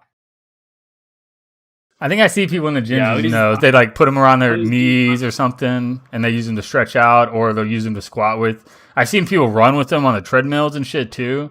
Yeah, and so like, I don't know if you should do any of that stuff. So maybe they're similar but not the same, or maybe people using them for different things. I don't know what because I've seen a lot of people use those types of things on treadmills, and like, do they have like weird like bowing issues with their knees? They're trying to correct. I don't know. No, so all the floss band does is like basically think about it. Like say you're gonna do like a stretch, right? Like say you're gonna there she blows. Fucking thing is crazy. Who the fuck built that thing anyway? I can't believe they gave it to you. That's pretty sweet. Yeah, that's dope, bro. Yeah, that thing's badass, dude. I can't believe they gave it to you. Rob, I shared something on Discord. Is that it? Yep, those are them. Yeah, those are them. Yeah, they basically like think if you're gonna do like say you're gonna do some squats, right? All it does is pin all the like say like on your knee where your iliotibial band fucking inserts on your knee. If you wrap that area real tight because you have IT band problems, wrap that area real tight and then go through your stretching routine. It allows, I guess, all that fucking meat getting smashed together. You're gonna get a better stretch out of it than you would without having that band on in some of those tighter to kind of or some of those harder to reach areas that you're trying to stretch, if that makes sense. Okay. Dude, just Google the book. The book is just type in the Supple Leopard PDF like on Google. I mean, you could rip it off the internet for free. Somebody has posted it up as a PDF, and it's huge. It's a gigantic book. It has everything you could ever. It's like the Holy Grail, Holy Bible of mobility. 1,200 pages. Yeah, it's huge. Becoming a Supple Leopard. Yeah, dude, Dr. Kelly Starlet. I mean, it has everything, dude. Everything. Have you seen this before, Drew? I'm showing it on Discord if you guys can see it. Yeah, I've seen it before. I've watched like a few of like Kelly Starlet's like seminars and interviews. He's a interesting guy. Yeah, I mean, I have no reason to doubt him. I mean, he seems knowledgeable, and like the one thing that I never focused on, like with all the working out I did and extreme shit that I did, like in the military, no one ever taught me like, hey, maybe you should try stretching. But they did this stupid thing like in boot camp where they're like, all right, do this static stretch for 5 seconds. Like, I know you don't learn how to like recover. You know what I mean? Right. So I don't know. It seems like one of the best, aids for that kind of thing that I've seen. I don't know any other better ones. Well, they don't teach us how to actually recover. It's just the classic lawsuit clause of, hey, if we make you stretch all your muscles out before we make you go PT and you get hurt, you can't blame it on us because we told you to stretch out your hamstrings and your triceps and your chest and your calves and all that stuff, so you're good. But yeah, it doesn't teach you how to like keep mobility in your shoulders or any of that type of shit, because you never work out afterwards, or if you do, it's very little. But who even designed those stretches? Like Popeye? Like those stretches don't do anything. Like fucking Goes back to my comment about being a lawsuit or some type of cover your ass thing. If we tell you to work out, if we make you stretch before we make you work out, then you can't like blame us if you get hurt because you didn't get to stretch beforehand, Because it is just bullshit. There's nothing beneficial to it at all. Like, I've never done any of that before I work out. I will do that after I work out, if anything. Did you have to do the command PFT, be in charge of like the PFT guy and go to the 2-week course? No. Dude, no. They made me the command PFT where I had to go to Virginia when I was in North Carolina, and I had to go to the Navy. Learn how to do a stupid fucking PFA? Dude, it was so stupid. It was for 2 weeks, man. It was so ridiculous. I had to go to Virginia. We stayed in the hotel and everything up there. But I had to wear my peanut butters. Never worn those before. I had to, bring all the uniforms and stuff like that. And dude, it was only so joke and say he never had to wear his fucking service uniform. Yeah, when he was at battalion, where every Friday they made you wear that shit, or the last Friday of every month they made you wear that shit because the Marines had to wear it every Friday. I was training. Yeah, we forgot. You just didn't go to work. Remember? Well, that was like always what I thought was the dumb. It was a punishment, like to wear. I'm like, you're gonna punish me by making me wear my uniform? It's kind of sets a weird precedent, but whatever. You're the boss. Well, it was a lot of punishment to go be with the Marine Corps, And then the Navy finally adopted it too later on, where at the hospitals or everywhere else you go, you have to wear them on Fridays too. But it kind of goes back to like, if you go with the Marine Corps, then hey, well, we're gonna punish you because you're now with the Marine Corps and you got to do all these stupid shit that you wouldn't have to do anywhere else. It's like the opposite of how the rest of the whole world is. Like everyone else in the whole world does a casual Friday, where we're just like, well, hold on a second.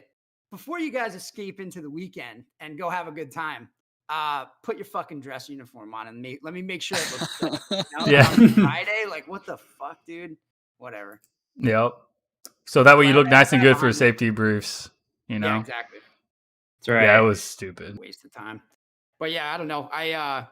But yeah, back to the working out thing. I think that program is pretty badass. It looks really hard, Drew. So yeah, I'm excited to try it.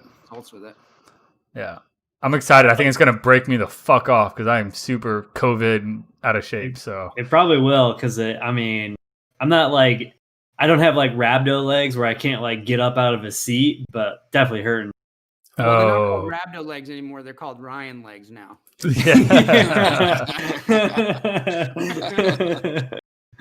Yeah. Yeah. No. I definitely need to get on it. And now, like, since I'll be moving to this new building. When are you moving, Rob? Is it after you graduate or is it going to be before? No, like in 3 weeks. Oh shit, nice. Yeah. I'm trying to get the hell out of this place. I mean, this apartment that I'm in now is nice. It's really large for an apartment in New York City.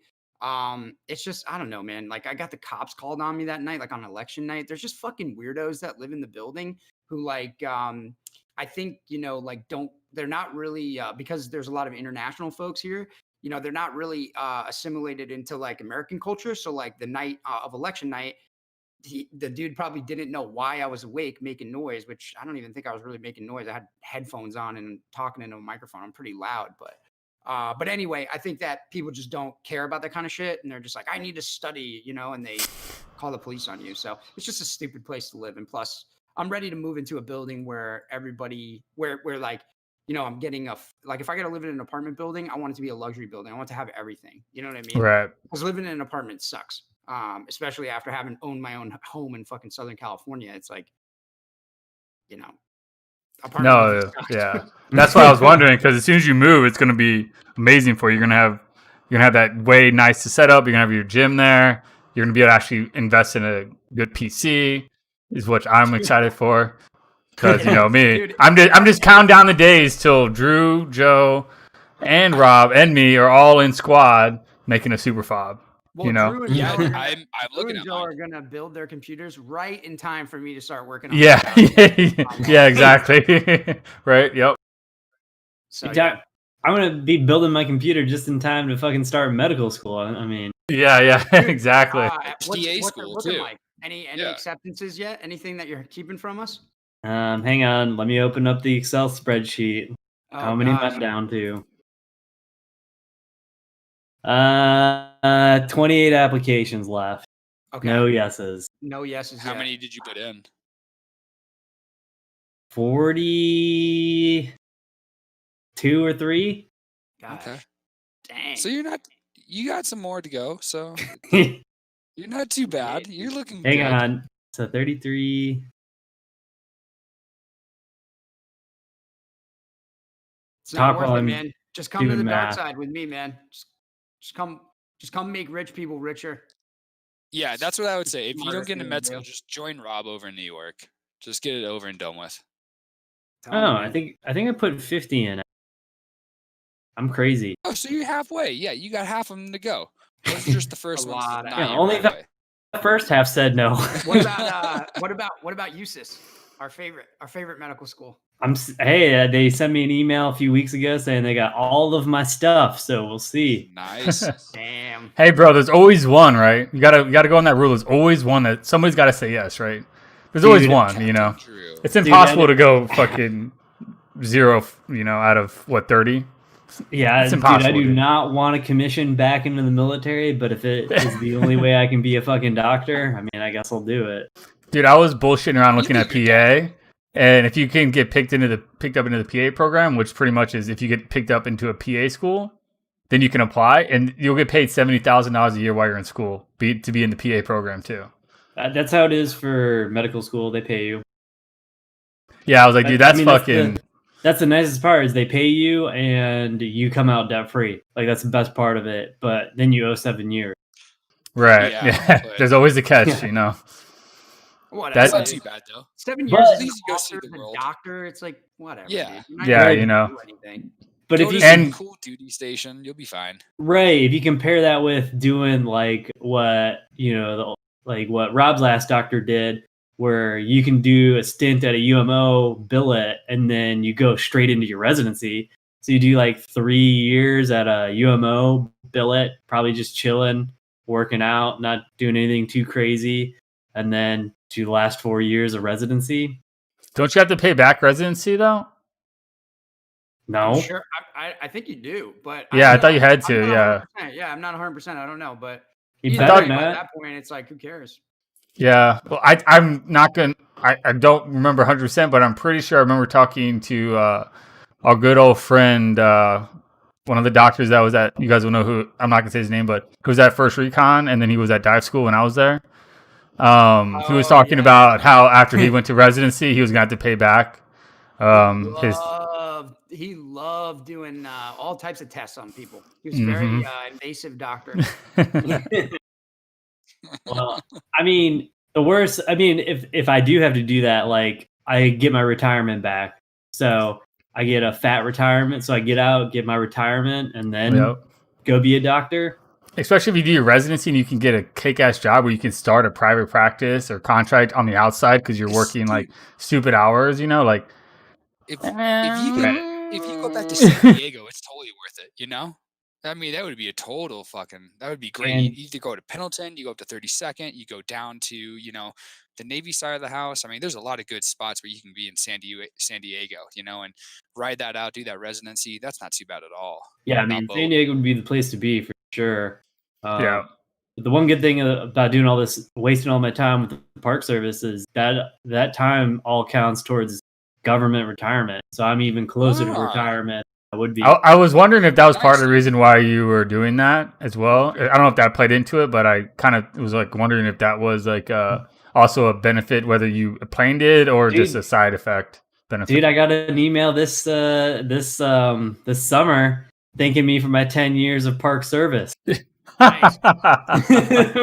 That's right. You got to Yeah, walk shout- around there like, I got 10 years of seniority on you, bitch. That's what I tell people all the time. I'm like, yeah, this might be my second season, but I've been working for the Park Service for 10 years. On my level. Get on my level. Oh, Yeah, that's dude. funny. I don't think it's a bad deal, man. I don't know. I think it I mean, dude, I don't know. It's just a lot of fucking money to come out of your pocket to go to med school or even go to PA school. Any of these schools, if you got to pay for it, woof, dude. I mean, that's That's much what money, dude. Don't worry, Biden's of going to my forgive it all. friends- Yeah, that's right. You don't have to worry about it, dude. Oh god, dude, it really makes me regret not like really living up this experience and taking out $100,000 a year in student loans and just fucking balling out, Yeah, That's just what saving my, a GI Bill and just get it fucking canceled. Get all your debt One of my canceled. friends out here, she went to PA school though, and she did all civilian side, this and that, hundreds of thousands of dollars in debt. But she's doing the same thing. She's working on the reservation, kind of doing that government job. She's gonna drive an hour and a half. Oh, over she's spot, doing the loan does that for a forgiveness couple program. years. Yeah, what is it, like 5 or 10 years you have to do it and then that's forgiven Yeah. or something? Yep. Something crazy long It's- like that?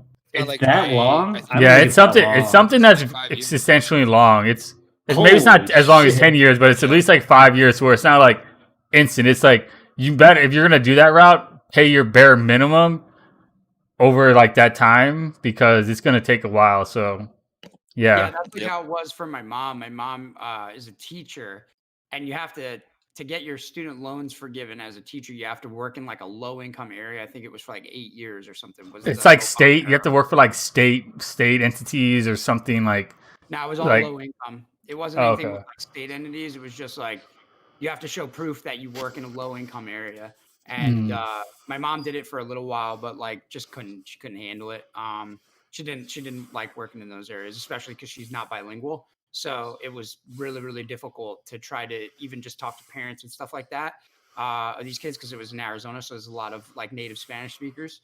So it makes the job like, you're getting paid $40,000 a fucking year, dude. You know what I mean? As a teacher, it's like now I got to be fucking bilingual and like also be able to guide people who are like new to America and the American education system. I got to coach them through life. Like, dude, that's just too much stuff for 40 grand a year. You know what I'm saying? And Yeah, it's like A lot of work. glorified, Yep. and it's like subsidized daycare essentially too. Well, I Yeah, mean, she didn't really have too much bad to say about like the kids. All the kids were good, they're good kids and like focused and stuff like that. It was just more about like the reinforcement at home was the problem. It was like, that you make so much because my mom does special education, so she would make so much progress with these kids over like a year, and then they would go away for their break or whatever, with their long one in the summer.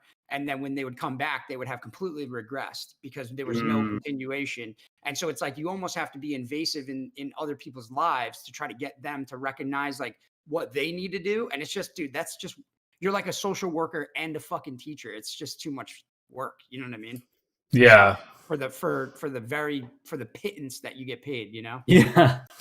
right. Yeah, it's fucking it's sad because especially in those types of areas, you literally are like fighting like I guess multiple battles in education because Sure. you're trying to change behaviors / change education / change like tics or certain triggers, and then if it's not reinforced at home, then it's just regress for sure. Like, cause I was in special ed growing up too. And like, one of the things that was very big was like my parents being very interactive with my teachers. And I would have to work a lot of the stuff at home, especially through breaks. So it would stick to actually be able to get out of those classes to go back to normal classes. So I could definitely see that being super frustrated if you see a lot of improvement and then it just goes back and you're just like get defeated super fast, you know? Yep. Yeah, it's painful, man. But yeah, I don't know. That's like the forgiveness programs are a pain in the ass, dude. No matter which way you cut the cake, nothing in life is free. So those forgiveness programs are tough. Well, it goes back to the fact that we shouldn't be trying to forgive student loans and student debts. We should be trying to change the way that the reason why we have all the student debts to begin with, and why shit is so expensive to even go to school when essentially it's a social necessity or requirement now. Like, so you want to hold the universities accountable? But yeah, that's the thing is like, I don't understand why everyone looks to government to solve this problem and doesn't look to the universities. Like, dude, like my school charges $72,000 a year. $72,000 a year. They have like a $6 billion endowment. Like, I don't know why they're charging kids $72,000 a year. You know, And they get federal aid. You know how They get a half ton of colleges federal aid. around here. Well, I just actually learned what endowment was the other week, to be honest, Rob. You mentioned it. I had not known about that before. No, I didn't know that was a thing before. I had no idea.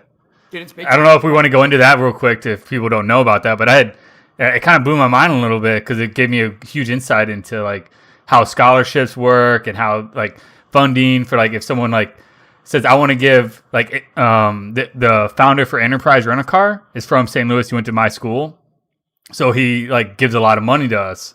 So during COVID, for instance, I was being told a story that because of COVID, they couldn't build this new thing that they wanted to build because somebody gave them fucking couple $100 million. So they're like, well, put it into this or whatever. So they ended up putting in an endowment and using the interest to like make the landscaping better. And then I started asking more questions and he's like, yeah, that's how like people do scholarships. Like my boss at the Veteran Center used to be in a fraternity. He's like, that's how they do scholarships. They put a bunch of money in this endowment and then every year that interest is what they give out for scholarships. Yeah. I was like, oh. Yeah, it's illegal. It's illegal for an endowment to spend the principal. So they can only spend the interest. Oh, okay. That's how, that's like, so like, for instance, like if you're an alumnus, you graduate from your school, any money that you give to your school under the condition of endowment means that they will not spend the principal. That it's an investment in the university or an investment in the college such that they can only spend the interest. And so the money you give them in the endowment goes to whatever you wanted to go to, and then the principal or whatever they can use to invest in the school, like flowers or landscape. Or the principal is just the principal amount that you give. So say you give $100 to your university, they do not spend the $100. It goes into an investment account and then it's managed by money managers. And like for, a school like my school, which has billions of dollars, it's essentially like a big ass fucking asset manager. It's like a huge mutual fund basically, or something like that. And so they don't spend any of the principal money. They only spend what they bear in interest. So like if the fund, the endowment, the fund makes 15% on the money that year, they can spend all 15% on university operations, stuff like that, but they don't touch the principal amount. Okay. So yeah, I just really came across that a couple weeks ago, and I thought it was super interesting because I didn't really know that was a thing or how that worked. I thought it was just donors giving money to scholarships or funds. Like I was like, but it makes a lot of sense if you think about it like that. Like these big companies give, or these fraternities or whatever. It's a revolving door of like that's how they can keep doing scholarships every year and everything like that, and they don't ever run out of money. Yeah, and that's the thing is like no one wants to that's like my whole point with this is like no one wants to point the finger at the university for collecting federal aid but then kind of making the rules as they'd like to, as if they're a private entity. And so there's a lot of like that's you're walking a line that gets really weird. And so basically when you look to government to solve this problem, I just don't really understand like what you expect the government to do besides just discharge your debt at the expense of all American citizens. So essentially you're just redistributing wealth. That's really In like at the end of this, that's all that happens is you've canceled someone's student debt at the cost to someone who didn't even go to college. And we don't even know what their levels of productivity are, right? Like someone who's an electrician could be highly productive to society and not have attended college. And someone with, no offense to anybody out there that has an art degree, but if you have a fucking art degree and you never used your art degree and you're not, productive to society, you're doing like the typical millennial, I work in a restaurant after college type of thing. I mean, what are you supposed to do? Now you're taking from your productive people in society and rewarding people who might not necessarily be as productive as them. It doesn't make sense. It doesn't make sense. And that's how government will solve the problem in a nonsensical way. Well, it kind of goes to like you're essentially rewarding them for spending all this time going to college to get a degree they wanted, where it doesn't actually put anything back in the economy, and you're rewarding them for it versus somebody else who was like taking a job that they knew that they could afford to pay the student loans if there was any that would pay off when they graduated. Well, the argument is that these people will become productive because what's really keeping them from being productive, i.e., what's keeping them from starting a small business, what's keeping them from purchasing a home, is the student loan. So by virtue of the student loan, they're bound to these never-ending interest rates that they'll never be able to repay the principal. So they'll just literally be paying interest for their whole life because they can't make enough money. That's kind of the argument is like if we discharge this debt, these people will actually become like more functioning members of the economy. Not obviously that these people aren't functioning members of society, but of the economy, right? Like they'll start to buy more things, they'll save lots more money, which then maybe they can pass on to their kids, who then will be even more productive in the economy, etc. I think that kind of breaks down though, because if you were really bad at managing money before, many studies there's been oceans of ink that have been fucking spilled over this topic. That the most common one that I think is probably makes the most sense is the lottery winner. You were really bad at managing money, then you won $30 million, $300 million from the lottery, and then you're really bad at managing money, so you fucked that up too. You know what I mean? Like that's money. Managing money is a skill, right? Like you're not born with it. It's not like an innate thing. You have to actually work at it. It takes discipline. So, if you just cut somebody a $50,000 check, yeah, have you improved their utility of their life? Absolutely. Now they have less debt. Doesn't mean they're going to be any smarter with their money moving forward, because they obviously weren't very smart when they were making financial decisions previously by taking out a $50,000 loan at 100% interest from some shitty bank. You know what I mean? Right. So, or looking at because like one of the things, I don't know, like I'm pretty sure we all looked at this, but one of the things we looked at when we, like even going into college or degree was like, what is going to be our output when we got out of college?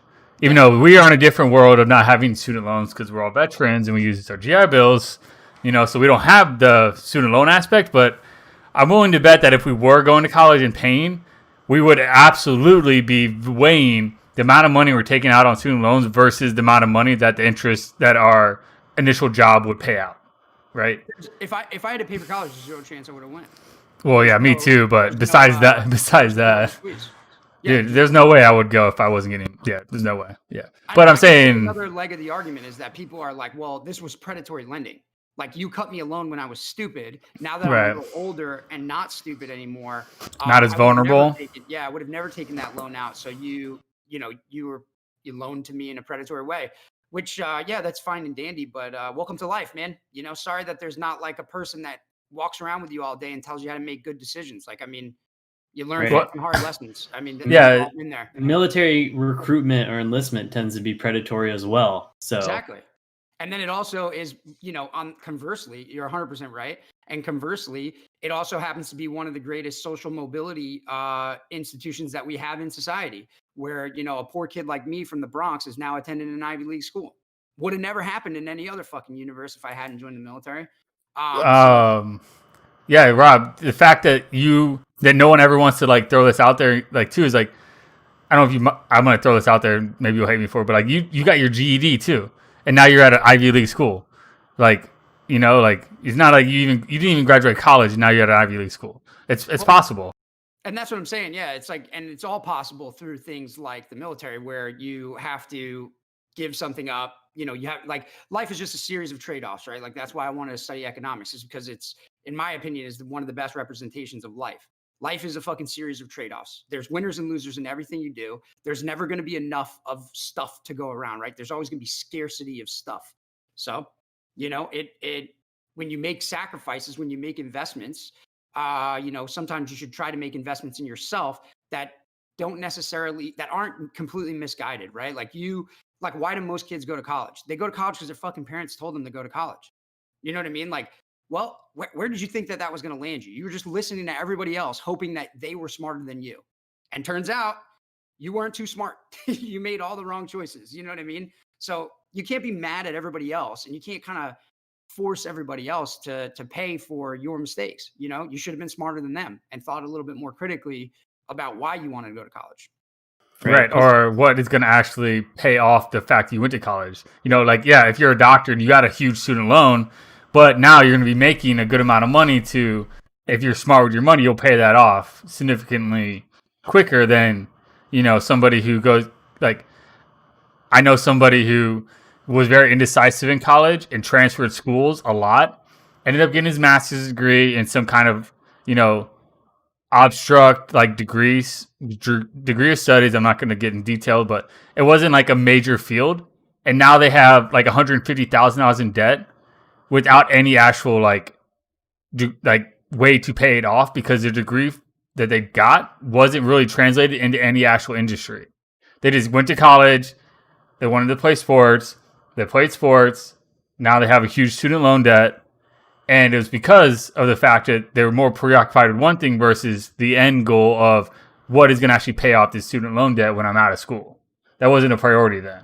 That's the problem with credit. It's like, it takes your eye off the prize. When you offer someone $50,000 in credit, it's not like holding $50,000 in your hand and exchanging the paper money for something, right? Like it's psychologically different. And people fumble the ball a lot when it comes to credit, man. And that's because we have a really bad financial education system. Nobody teaches you about money at all unless it's your parents. Right. Yeah.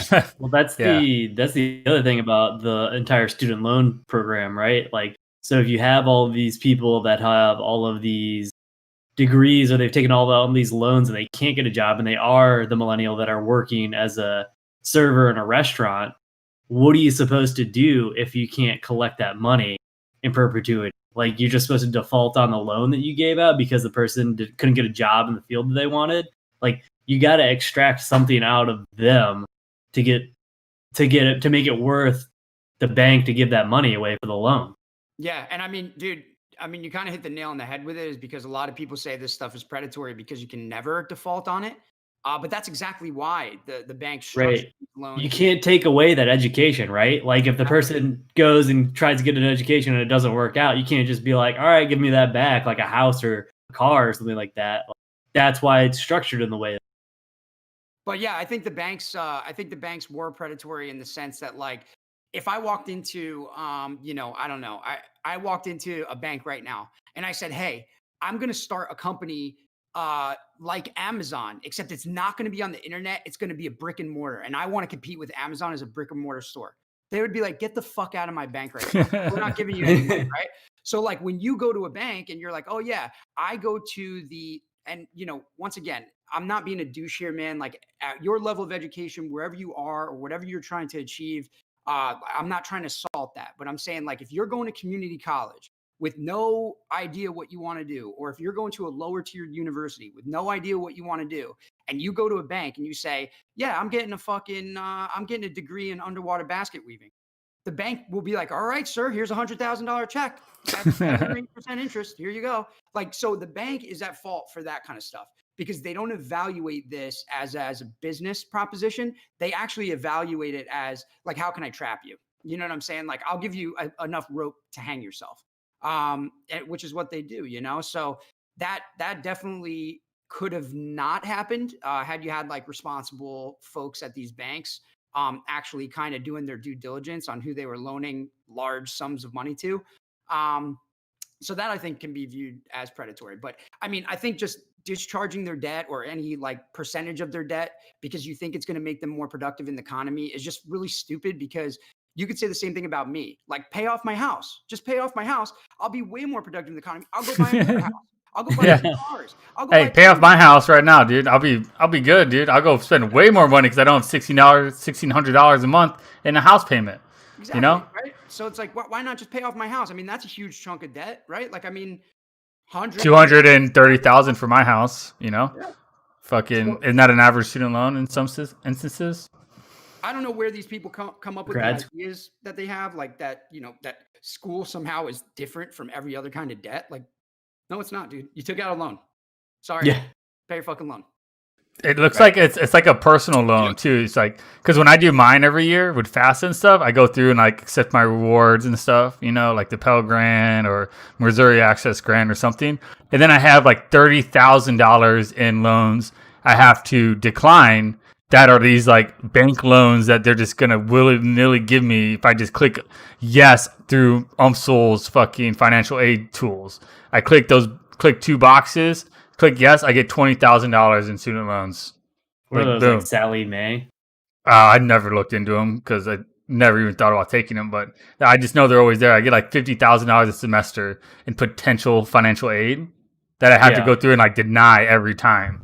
But because it's that easy. Think about if you were 18, you know, like oh, I can just click this button, I get $10,000 extra to do whatever with. Like, I think Right. that's probably also the problem too. That how easy it is to get a student loan as well.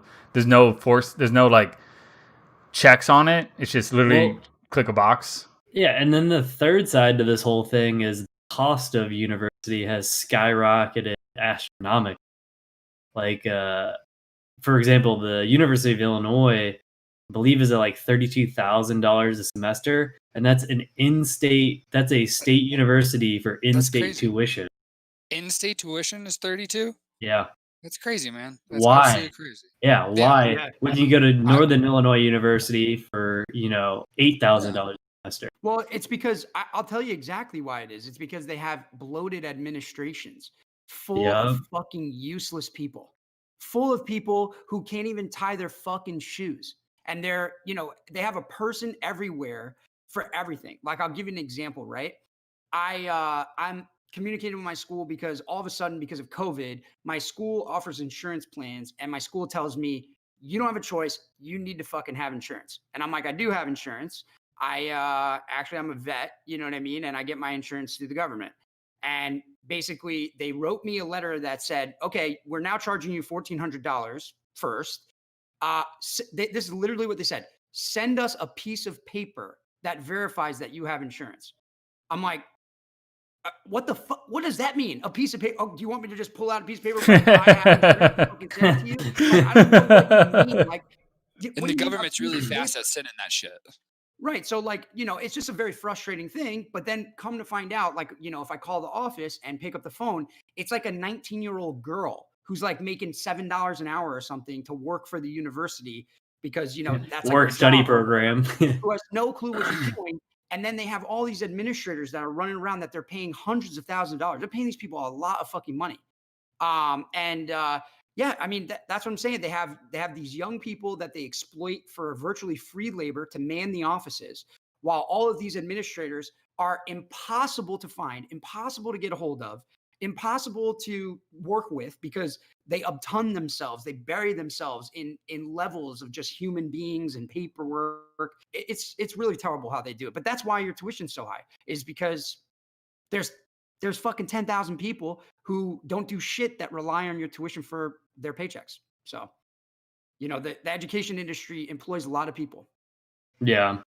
And another problem here specifically with the University of Illinois, is they use it as a way to, because back in the day, the teachers here used to get like a crazy retirement benefits package after they're done teaching. So they use it as a way to subsidize all of this teacher retirement funds, because the state of Illinois has been broke for decades, and so they're using the university system to pay that retirement. Yeah, and they do the same thing. Like, could you imagine? Like, think about like the economics of this, like just from a simple, like a logical perspective, right? Like, you run a school and you hire a teacher, and after that professor has been with the university for a sufficiently long enough time, you give them tenure, which means you're going to pay them a pretty substantial amount of money until they die. What do you And think you their can never productivity is fire gonna be them. like?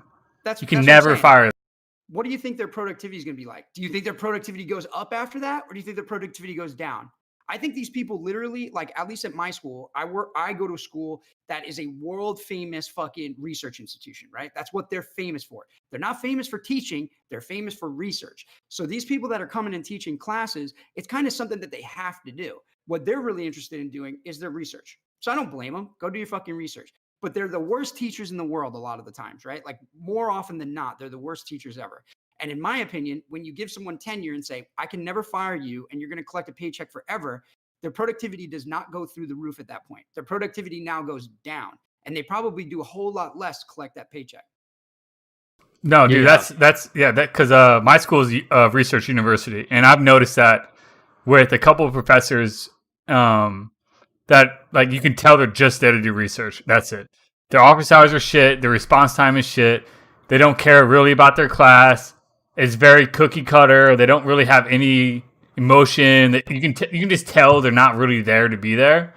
They're there to do research, and they have to teach a class or two a semester to be there. And then I've also ran into professors that are the opposite. I've told you guys about them in the past, but I've ran into professors that do not do research, and they're even more disgruntled because they're the one or two there that are in the department that are not doing research. So then they make up their own type of research shit that they put into their classes to make it even worse. So I think there's definitely a difference between going to a research university and a regular university as far as like the caliber of instructors you're going to get. Because if you're at a research university, it's hit or miss, if they're there or if they're going to be a good professor or not. Yeah. Yeah. And- Real quick, just because it came up in chat, just to kind of cover this ground. We talked about it. You might have missed it. You might have came in a little bit late, but we talked about it a little bit earlier with bankruptcy in relation to student loans.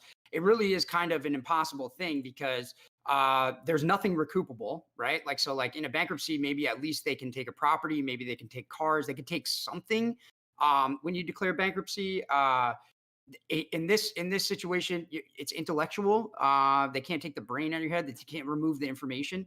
And then you also have you get to list that degree on your job forever if you did get one, right? Like if you didn't drop out and say still have the shit. So essentially you get to keep all the benefit, and you can't do, and the bank gets completely screwed. So it's kind of a bad situation with bankruptcy. I don't think it would actually solve the problem. Wouldn't it just make it more people want to push for more student loan debt forgiveness if people start getting bankruptcy for it? And that's the thing is, like, if that's exactly what would happen. It's like you would basically have a bunch of people, like it would start like a wave, right? Yeah, and I mean, yeah, that very well might be true. Like for 7 years after, you have a really bad credit, right? But then you could just start listing that. It doesn't really. No one gives a shit about your college degree in terms of credit, right? So like you can still get jobs and stuff. So there's really no way to punish a borrower who tries to default on their loans via bankruptcy. And that's why I think the courts have made it so hard now, where you have to kind of show that that the debt will cause an undue hardship on you, which is extremely subjective. So it's just left in the court's opinion, which most of the time they're never going to grant it. But yeah, think about all the people that would just show up to court and be like, "Yeah, I'm bankrupt. Get this $200,000 off my plate. Thank you very much." And then what? Yeah. Do you still get a degree conferred to you? Like, is your degree still worth something? Like, what does the bank get? Nothing. It would have to be like a car loan capital thing where like the bank owns or holds title to your degree until you pay it off, type of thing, like Yeah. like you don't own access to your own degree until you pay off the student loan. And once again, it'll be like in a bankruptcy, right? Like if someone declares a bankruptcy, the whole point of it is to say like, okay, you've been irresponsible with your money, so now we're going to punish you for this 7 years where you're going to have limited access to capital, you're going to have bad credit, it's going to probably be hard for you to even fucking find a place to live, like an apartment. Like it has serious ramifications on your life. If you just have student loan debt and you declare bankruptcy and you ruin your credit, like it doesn't have a serious ramification. It has those same ramifications on your life as far as like your access to credit, but at that point, you don't need credit anymore. You got the degree, right? Like, what do you need? Maybe it's gonna be hard to get an apartment. It doesn't affect your job status. There's nothing that can really punish you for being setting up a penalty for you being a bad borrower. Right. The only thing they're gonna get is like they're gonna get the I got you for 7 years, but then after that, when you let's say you graduate at 23, you immediately do bankruptcy. 29, 30, it doesn't apply anymore. So the bank got you for 7 years, and then after that, it's like whatever, you know. It would just become like the norm. It's like immediately graduate, file bankruptcy, do the 7 years of having shitty credit while you're in your 20s, and then you're good after that. Yeah, I mean, it's not a. It's also. I'm not saying that like it's not. I think that is actually probably a better solution than just like broad forgiveness for everybody. Because then at least you have a choice. Like, do I want to ruin my life for the next 7 years, or do I want to try to pay my loan off? Right. But yeah. So I guess I could get behind, but I still think that it will create an undue burden in the court system, which is most likely going to be borne by the taxpayer. And I also think that it doesn't necessarily reflect, or it won't set up the precedent that you would need to get people to stop borrowing money like idiots. Like, stop doing that. You know what I mean? Unless you are sure of your earning power and your lifestyle. Because I know plenty of people that repaid their student loans. I mean, I knew a guy, Drew brought him up earlier. He's a doctor that I used to work for. He went and he did the most dangerous catch or whatever the shit is, where you go on boats and you go catch crabs for a living. That's how he did 2 seasons as a most dangerous catch guy, and fucking paid off his debt, and he had a lot of it. He went to a small private school in Washington State where, they were charging him $50,000, $60,000 a year. So he left school with $200,000 in debt, and he discharged it all in 2 seasons working on a crab boat. People just don't want to make these sacrifices. That's all this boils down to.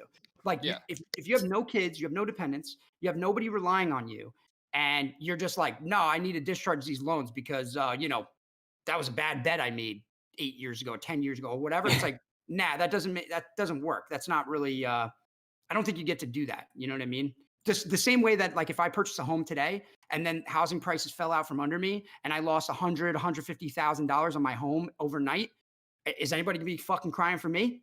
Are you gonna like, if you were gonna buy my house from me, would you still give me what I think it's worth, or would you pay what the market thinks it's worth? You know what I mean? So it's like, I don't know. I feel like this is all just like crybaby shit. Like, pay your debts, Well, yeah, it's that always. I want the free ticket. I want the get out of jail free card, or I want the free pass.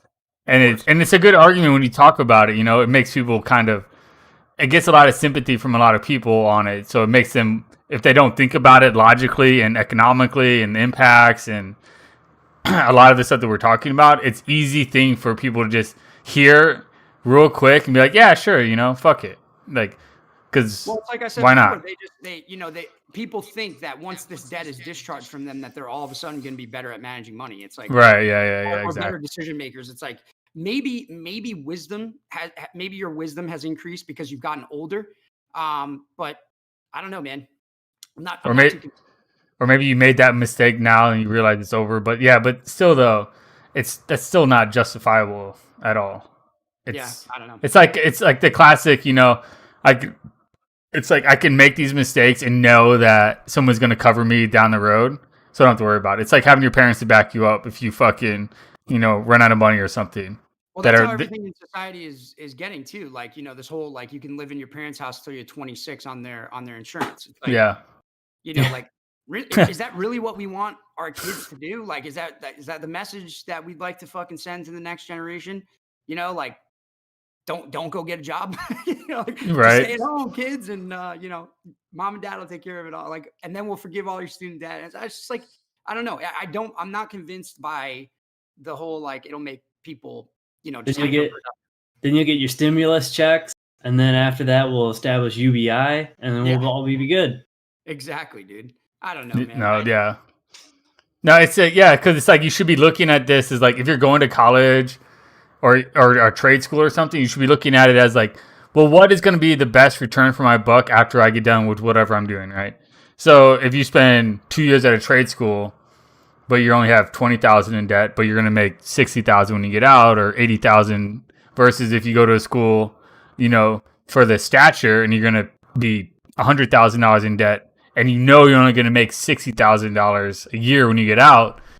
Like, that's just you being bad at planning, or thinking that, or depending on somebody to kind of dig you out of this hole you got yourself into because it was your passion, Well, I also don't say these things from like, a guy who's never had a student loan because I was just, went into the military and by magic, I just avoided ever having bad debt because if you ever met a PFC who came home from fucking deployment and bought an $80,000 Mustang at 30% interest, like, trust me, there's plenty of guys out there that know how Go to make to that. a barracks on the military when they first get back from deployment, and you'll see a lot of brand new Corvettes and Mustangs in their Dude, there was barracks. a guy at battalion that used to drive a Maserati. I'm like, homie, you probably make $8,000 a year. You drive a Maserati?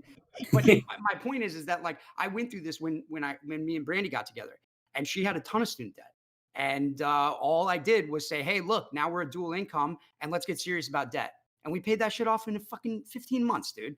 That's all it was, dude. Just get serious about debt, change your lifestyle, downsize, don't spend money, don't enjoy all the things you like, and love and think you deserve, and get rid of all the fat in your life and pay your fucking student loan off, dude. And if it's $100,000, make a plan and get it paid. And if you can't find a job, that is where it gets more difficult, right? Like if you're not a functioning person in society who doesn't make a decent wage, like, then it becomes really difficult because I just don't really understand how that can happen to people. Because people live on so little, man. Like you can live on very little money. No, Just yeah, for sure. Like here in Missouri, $20,000 a year, $30,000 a year is not bad living. Like the house I have now, which is a 4-bedroom, 3-bath, like 1,300 square foot house, you could easily afford this with a $30,000 a year income, 40,000 income, easy. So it's not like I guess it comes down to a lot where you live too, and what kind of lifestyle choices you want to choose, right? Well, that's exactly it though, right? Like couldn't you say like if you were really serious about it, couldn't you say like, all right, let me plot this out. I need to make $60,000 a year, and then I'll be able to pay off my $100,000 in student loans in 5 years. Right. Or if I move to Missouri, or I could stay in New York City and never pay them off. Well, what the fuck are you gonna do? Move to Missouri and pay off your student loans? You know what I mean? Like, do I need to tell you that, or like, I mean, I don't know. It's just really, it's hard, dude. Like these are hard decisions that you have to make, because choices have consequences, right? Like, I don't know. It's hard. Well, we're at 2 minutes now. Not to cut off this enticing conversation, but reaching the end. Joe, where's the dogs? I was gonna say at the end of the podcast, where's the new pup? Put him on camera. Show all the viewers the new pup, dude. And I know he was there earlier, but I figured it'd be a good way to kind of wind down the last minute or two of the podcast. What's the name? Sorry, What's his name? Marley. Marley. Yeah. Yeah, I saw Moose and Marley playing behind you while Rob was talking. Yeah, they're being a little rambunctious today. Yeah, she's been good though. Yeah, do you see the Chihuahua in her? Yeah. Nah. Yeah, right. Alrighty, well, it's good shit. Anybody got any last closing remarks or anything before we go? Our episodes are now live on iTunes, Spotify. What's the other ones, Drew? Stitcher. If you guys want to go back and listen to we have the first 3 up, I believe, and we're in the process of uploading the rest. So if you want to go back and listen to any of the past ones or share them with your friends, the first 3 are now live.